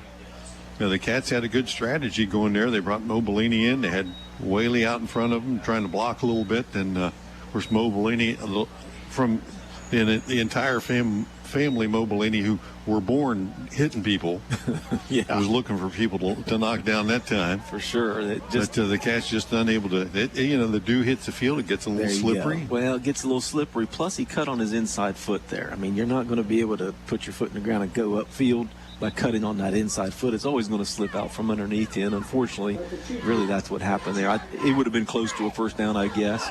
If he wouldn't have slipped. You like the Cats' chances here. You're up 2 scores.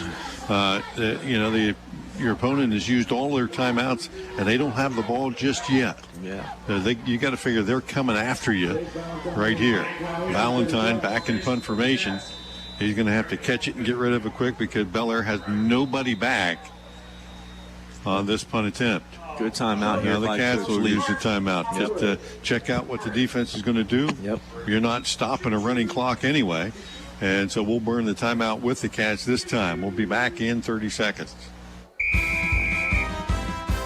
At U.S. Bank, we salute the spirit of teamwork and are proud to support our local sports community. This is Kyle Downer with U.S. Bank. We offer the latest digital products, including our mobile banking app with mobile check deposit, send money with Zelle, and bill pay, just to name a few. Let our team here at U.S. Bank help you by stopping in at one of our branch locations. We are conveniently located in downtown Cambridge, next to the courthouse and on East Wheeling Avenue. Member FDIC.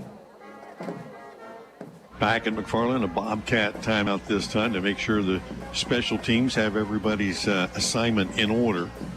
And Bellaire again showing no signs here of sending anybody back to receive this punt. That can only tell you one thing. They're coming after you. Jake Valentine takes the snap, gets rid of it. Nobody back there. This will take a Bobcat bounce and roll and roll and roll. Inside the 40, inside the 35, and tagged down by Pulaski back at the 34-yard line. Nice job that time by Valentine just to catch it and kick it. And they were bringing the house that time. Yeah, 45-yard punt there. Looks like that was at the most opportune time. We needed that for sure, but credit the Bobcats for getting that punt off quick before they could get back here to put pressure on him. 2.5 to go in the ball game. 31-20 Cambridge. Bellaire will start this drive at their own 35-yard line. They have scored one touchdown this half, and that was kind of aided by the Bobcats a little bit in a couple plays. Yeah. So the Cat defense here, see if they're equal to the task again. 2 wideouts out of the shotgun. Hetherington will step up, look down the sideline, and hop to his intended receiver. And again, Bellaire here with just a 2-man route. Cats certainly back in more of a prevent now with extra help defensively. They'll stop the clock with an incomplete pass with 2:26 to go. One of the few teams I've seen that just doesn't send 3 or 4 guys wide. Yeah, and they have, several guys on the outside that they can get the ball to. We've seen Gallagher have a good game tonight, and of course Pettigrew's got some speed. But 2 receivers to the right here. See if they try to get Sechrist involved, and he'll slip out of the backfield, and Hetherington will slip out there as well as he'll head up the left sideline and run out of bounds, get enough for the first down, and stop the clock. And after moving the sticks there, 2:14 left in the game. Cats trying to get some fresh bodies in there to chase the quarterback. And Hetherington, at this point, you just want to keep him in the pocket a little bit. Yeah, and Hetherington's a smart guy. He knew exactly where he was running. Once he broke through the middle at that point, he was going right for that sideline. Dowling wide to the right. Haven't seen Pettigrew now. He must be injured. Gallagher splits to the left. On that long pass play in the end zone, I think he got hurt. Back to pass. Hetherington again steps up in the pocket. Has a couple of defenders in front of him. Heads to the sideline. Steps out of bounds. He'll burn about 7 seconds off the clock, but not gain a whole lot as he looked deep down the field. He didn't have time to throw that ball, and by the time he did, his receivers were so far away from him he couldn't get it to him. Yeah, we're getting a lot of pressure on the outsides. Credit Bellaire for keeping that pocket open, and Hetherington has a chance to step right up in the pocket and continue to look downfield. It'd be nice if we could get that spy on him to be able to clear that inside. Justin Bartlett coming off the edge is going to flush you every time. With his speed and strength, he's going to get there in a hurry. But they've been max protecting most of the time. Yeah. And they will here as well as Hetherington steps up. He gets a little blocking, but somebody snuck in there. Case Wilson, I think, came up with a nice stop that time as Hetherington tried to step up and slide through, and he'll stop him for a short gain. It'll be 3rd and about 5. Yeah, good adjustment there by the defense. We didn't continue the rush outside. We started outside. We came back inside, and Hetherington didn't have as much room to run. Twin receivers to the right. Hetherington will look that way. Step up, fired out in the right flat, and over the head, way over the head of his intended man, Dowling. And it will bring up 4th down, 1:38 left to go in the game. Big opportunity here for the Cats tonight to pick up a win against a ranked team, an undefeated team. Get their record on the winning side, and this coach's vote for the playoffs. The Cats could end up in a situation where they have some home games here for the playoff. Definitely, and this is a huge win for the Bobcats if we can make it happen. This is 4th and 5, basically the game on the line here. Bellaire has no timeouts remaining in the game. I keep that spy on Hetherington. Hetherington takes the snap, fires it out in the right flat, has a man out there, and I think that's going to be enough for the first down as Whaley kept everything in front of him. The pass will be completed, but down to the 40-yard line, count the first down, but the clock will continue to wind down. 1:29 and counting. 31-20, Cats on top. Hetherington with 3 wides this time. We'll drop back. No pressure. Fire it in the middle. That ball tipped up and nearly. And here come a flag way from the sideline. Andrew Littell, the intended receiver, and the linesman on the far sideline, which is probably as far as any official on the field, threw a flag there. Yeah, that's certainly not his call in that position, but, if you see contact, you see contact. And that was going to go against the Bobcats. Defensive pass interference. And a freebie first down. But it ran time off the clock. 1:14 left to go. Down to the 25-yard line. Cats on top by 11. Big Red trying to close that deficit right here. 2 receivers wide to the left. 2 backs in the backfield with Hetherington. 1st and 10. Cats just bringing 4. Hetherington steps up. Now trying to get to the edge. Cut off there. Fires it out in the left flat. And completed. No. In and out of the hands of Pettigrew, who checked back into the game. And they'll stop the clock with 1:02 left in the game. 2nd and 10. Good pressure by the Bobcats. Hetherington had to regroup and readjust a couple different times. Ran out of the pocket and out to the left side. Cats play a lot softer on the outside now. They're willing to give up stuff underneath and then come up and make stops. Got safety help over the top. Slater will split wide to the left. Pettigrew in the slot that way. Hetherington will look that way, has the tight end back to the right side and try to rush it up the field, and then brought down by Justin Bartlett for the Bobcats. He just hung on the outside, wouldn't let Pettigrew or wouldn't let Hetherington go that way. And when he took off with him and drug him down from behind after about a 3-yard gain. Clock continuing to wind. 43 seconds. Back to the line of scrimmage. Deep throw. Left end zone and in and out of the hands of Pettigrew, who just accelerated past the defensive back on that side. And if he'd have brought it in, it'd have been a heck of a catch, but he made a diving attempt at the end of the end zone and falls incomplete with 35 seconds left, and another 4th down play by the Big Reds. They've been able to convert a couple of these 4th downs on this drive. And here face 4th and about 7 from the Cambridge 22. We got to be smart here and make sure there's no penalties, right? No pass interference. Certainly not hitting the quarterback late. We're going to get some pressure on him. Just play good, solid base defense here and knock the ball down. Gallagher wide to the left. Dowling to the right.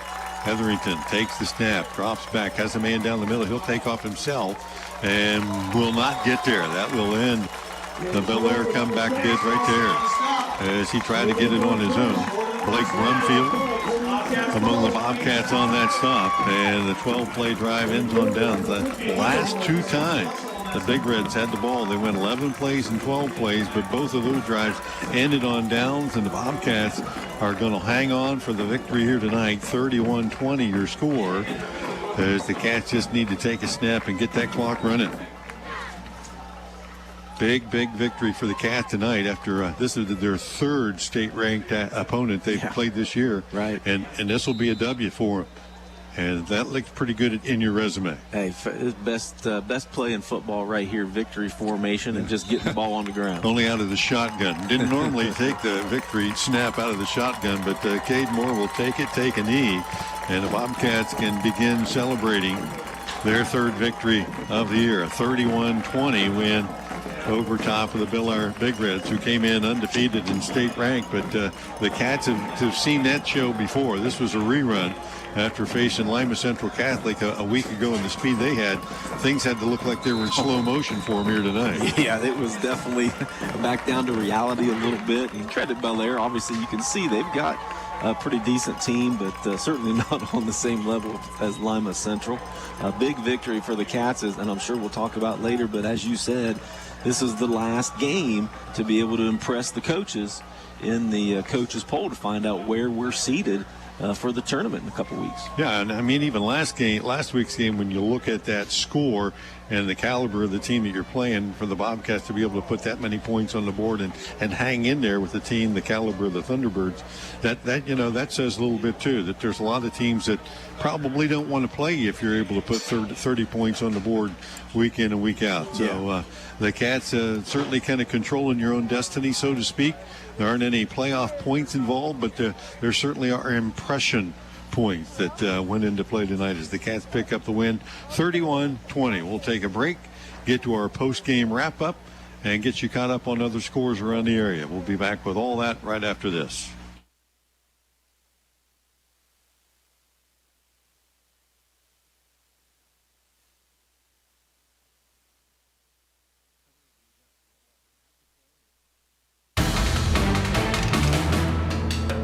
It's the ABC Sports High School Football Scoreboard. I'm Bill Arnett. All right, some finals for you now on this Friday night of high school football. The Zanesville Blue Devils shut out Heath tonight, 27-20. That's a final from Zanesville. Buckeye Local tonight beat Monroe Central 32-14. Meadowbrook stays hot, 54-0 over Morgan. Fisher Catholic tonight shut out Rosecrans 37-0.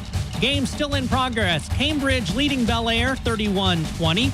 Sheridan all over Tri-Valley 33-0 Generals. That game in Dresden.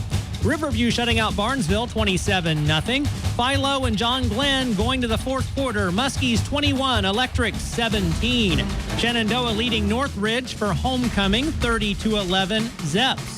28-20, East Canton leading Buckeye Trail. A good game between Maysville and Riverview. Riverview 23, Maysville 21. That game in Warsaw. New Lexington shutting out Crooksville tonight, 28-0. Hamilton Township 35-6 over Newark.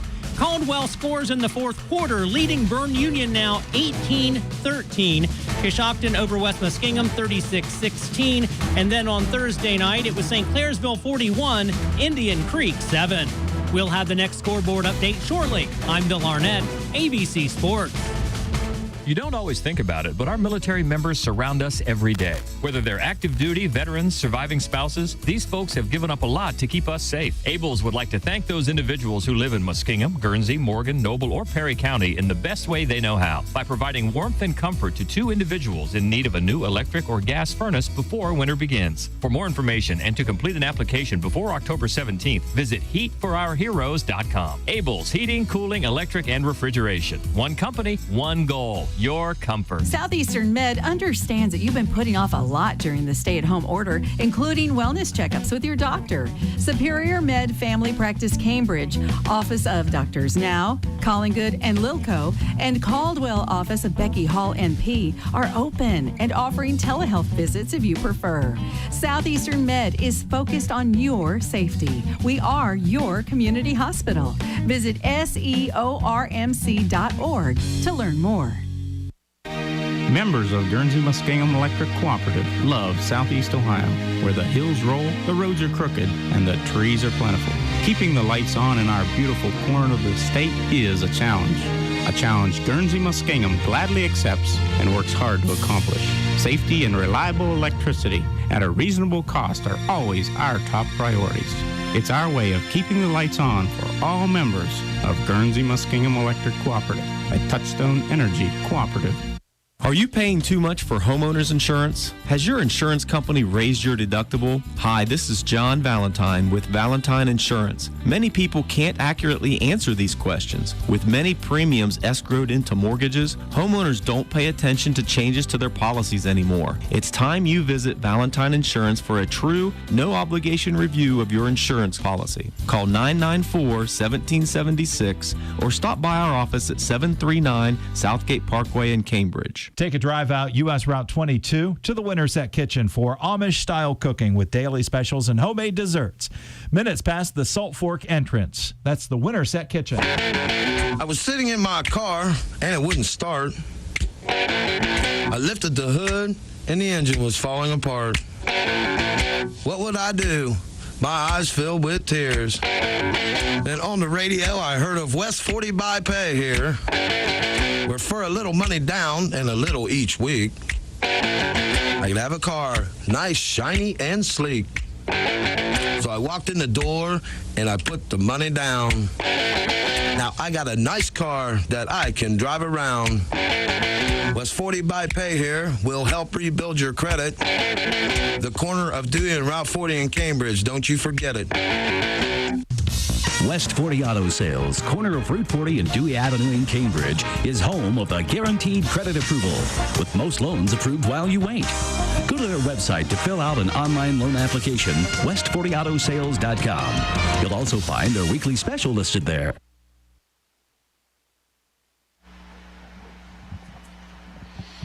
Welcome back to McFarland Stadium post-game wrap-up here, brought to you by ABC Technical Services. Have your PC repaired, antivirus, security products, affordable backups, much, much more. Email abctech@yourradioplace.com. Bobcats, big win tonight against the Bellaire Big Reds. Cambridge moved to 3-2 on the season. Bellaire dropping to 4-1, 31-20. The final score tonight is the Cats got on the board first and last. Kaden Kenworthy starting things off. He was the bookend tonight. First touchdown of the night from 4 yards out. Halfway through the opening period, the extra point by Andrew Philippes made it 7-0. Caden Moore would add another run late first period. The extra point made it 14-0 before Bellaire finally got on the board. Brandon Mamie from 63 yards out. And really it was a game of big plays for the Big Reds to get them in the ball game. That made it 14-7. The Cats will get a huge run back on a punt by Roman Jeffrey, one of two on the night. This one for a touchdown from 65 yards out. That's going to be our play of the game, brought to you by Dirty Dog Pet Salon in Sitting. Have your dog groomed at Dirty Dog Pet Salon, located on Cochran Avenue in Cambridge. And Roman Jeffrey took that in, worked to the way you draw it up. He got to the edge of the field where the wall was set up and went down the sideline. One guy to beat and was able to get him twisted around, take it to the house, and had another one later in the game that nearly was able to duplicate what he had done before, but got stopped down on the 9. The Cats drive there got stalled a little bit, was able to add an extra 3 points through a field goal from Andrew Philippes from 27 yards out. Colt Sechrist takes one in from a yard out. It's 24-20. Bobcats after Big Red scored on a 10-yard pass to Gallagher with 3:49 to go in the third period, and it looked like this one would be the nail-biter that would come right down to the end. But the Cats got the insurance points they needed. Caden Kenworthy, an 11-yard pass from Caden Moore with 10:45 to go in the ball game. Bobcat defense was equal to the task from that point on.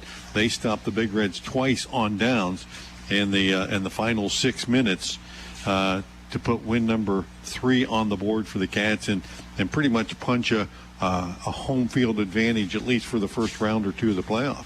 Yeah, the way it sits right now, today, before these games, Cats were sitting at number 8 technically in the computer rankings in Region 15, which the way I have it figured out, the top 5 teams would get a bye, and there's no way possible that the Bobcats were going to move up into that top 5 spot, win or lose tonight. So the best we're going to finish is probably 8. We might sneak in at 7, which gives us a home game in round 1, and possibly if we are the 8 seed, the way that I've got it figured out, if we win game 1, we'd actually play the 9 seed if they win in game 2, which means 2 home games. How often has that happened? Never, right? So that would be this is a year a lot of things have never happened. Well, a little different, that's for sure. But anyway, something exciting, something to look forward to. Technically speaking, the voting is going to come down next week. So this game tonight was absolutely a must-win for the Bobcats. Not only to get the record to the positive, but really what it comes down to is Bellaire was ranked number 7 in the state. Now, were they the 7th best Division 5 team in the state? I doubt it. But how many coaches it is are going to what look it at is. that, right? There you go. Say, hey, you beat the number 7 team that was undefeated. They're 4-1, and you just beat the 7th team. So that's definitely going to give us some extra points, no doubt about it. So that's going to be huge to solidify us, certainly a top 10 rating. Yeah, I mean, the Cats, after last week's game, you could kind of see some growth during that game. Tonight, they extended that a little bit, played with confidence like they were supposed to be, winning the game and, against a team of the caliber of the Big Reds. And, we talked about before the game how many times these teams have played over the years, and the Cats have gone 11 times in a row. 32-1, and we've lost 11 in a row. Haven't won a game in the last 11. Well, you can't say that anymore. Yeah. But the Cats pick up a win tonight, and again, we alluded to last year's game as being one of those ones that sticks with you. We gave it away. 3 overtime loss after the Cats had an opportunity in 2 of those overtimes to kick for the win. on an extra point or a field goal that would have won the game, and didn't get that done. And tonight, realistically, shouldn't have come down to that either. Shouldn't have come down to that because Bellaire scored late in the game, had to go for two to tie it up, did all those things to get a chance to win, and then gave themselves a chance to win there. The Cats tonight, though, would have none of that. The game script here took care of itself with the 11-point margin late in the game. The Cats defense did everything they had to do. Philippines was here and kicked the things through that had to go through the uprights. He was perfect on the night, added a field goal from 27 yards out, and Cambridge's defense made some big plays when they had to. Look, I mean, you take away 2, maybe 3 plays, and the defense played really, really well. Yeah. And you got to you're going to give up some big plays. That happens, right? But overall, the defense, to me, looked pretty good. When you got Colt Seacrest, geez, I don't know, that kid, he's a monster out there, and he's certainly hard to bring down. And Hetherington, they really like him down there in Bellaire. So, coming in as the number 7 team in the state, and the Bobcats really did not struggle at all tonight against them. So, Bobcats certainly came through on both sides of the ball, and definitely in the special teams category. Yeah, 31-20, the Cats with the win tonight. And a lot of points put on the board, a lot of different ways, rushing, passing, and we had some big plays by a lot of guys. We've had our play of the game by Dirty Dog Petsalon, and I tell you what, that's one of a half a dozen plays we could have checked off as the play of the game. Cats had some big plays all night long on both sides of the ball. Drive of the game, count them. How many 10-play drives did the Cats have tonight? In the first period, they had a 9-play drive for a touchdown, 11-play drive for a touchdown, one that ended on downs in period number 2 that went 12 plays. But my drive of the game, the dog tonight, sponsored by AVC Technical Services, came in the third period when the Cats put it away. 12-play drive. We started on our own 19-yard line. You go 81 yards. You stick points on the board at the end of that, knowing that makes it a 2-score game. Yep. And at that point, the Cats able to hang on for the W. And that was our drive of the game. We've had our play of the game now. How about our players of the game? We've had a bunch of those. Well, in conversations, players of the game, you could have selected a couple guys. I mean, Justin Bartlett played great on defense. Our offensive line, we had a couple guys really pushing people around tonight. And Kaden Moore with another great game from the quarterback spot. But, I think the all-around best effort from a statistical standpoint and from the end zone, getting in the end zone a couple times, is Kaden Kenworthy. Yeah, Kenworthy will be our Crino's Pizza player of the game. He'll get a large one-item pizza, 2 liters of pop. Call Crino's Pizza of Cambridge in the Dewey Avenue Center, 432-2200 for pickup or delivery. And you probably got some defensive statistics too. We don't need to read those on the season, but Caden's numbers tonight, along with Kaden Moore as well. Again, another solid game by him. And how many times have we seen him do that here in the last couple of games? He's getting better every week. He looked really good tonight, running the ball in, throwing the ball 17 of 26 through the air for 160 yards. 17 of 26. I mean, that's pretty efficient, especially for a high school quarterback. But a lot of that was in the first half when they couldn't adjust to that swing pass out of the backfield. Along those lines, leading receivers for the game, again, our player of the game, Kaden Kenworthy, 6 catches for 60 yards in that TD. Justin Bartlett with 5 receptions for 56 yards. Kaden Whaley for 4 receptions for 29 yards. And Xander Caldwell, 3 receptions. I had him for 9 yards. So really pretty efficient night through the air for the Cats. On the ground, leading rusher for the game, Kaden Moore. Kaden Moore, 17. Too many Kadens. So there's way too many Kadens on this team.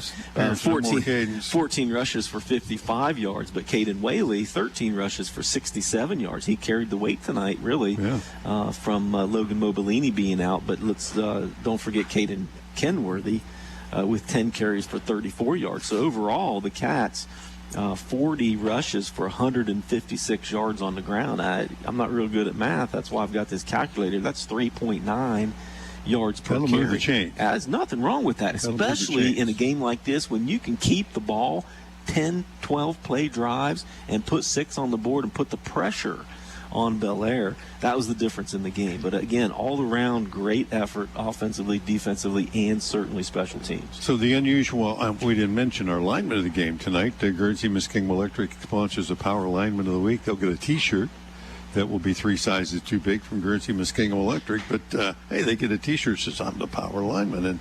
And tonight that's going to be Case Wilson. Two-way player. Two-way player. And two-way player, senior. Doesn't leave the field a lot, especially now that we're down, that Luke Stillion's on the sidelines with an injury. But Moose has done a real good job for the Bobcats over the last 4 years. And, a little undersized for being that defensive end position and certainly a guard position on offense. But gives it his all every game, and certainly deserving of the award. Nice job tonight. A couple big plays on defense, especially in those last couple of drives to stop Hetherington from running around out there. So the Cats 3-2 on the road next week, and this is uncharted territory, I guess we could call this, as their playoffs are coming up. Everybody's in them that want to be in them. And, in 2 weeks, it'll be playoff time. In 1 week, you have one more game. It's a road game at Carrollton.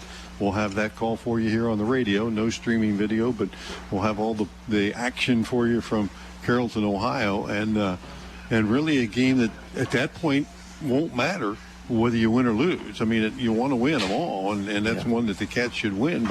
But it's one of those ones where you got to make sure everybody's healthy for the next week. It'll be unique, too, because depending upon where we're seated, as of today, we are the number 8 seed and Carrollton's the number 9.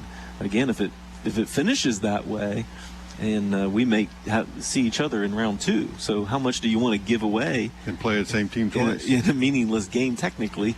But I'm sure that you want to do everything you can to continue that momentum and try to get that last W of the regular season.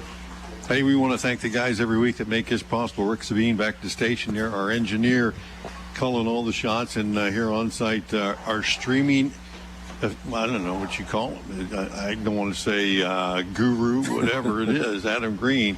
He makes it all happen, and if you're not nice to him online, he can just delete you.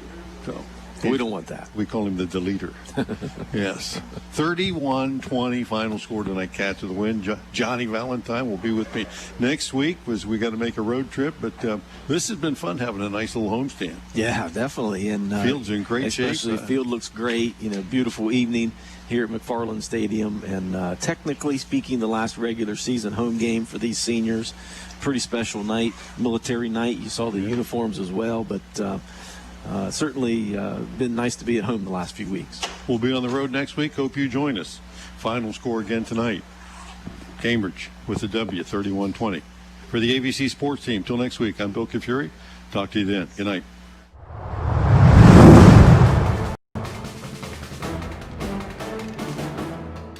Cambridge High School Bobcat Football.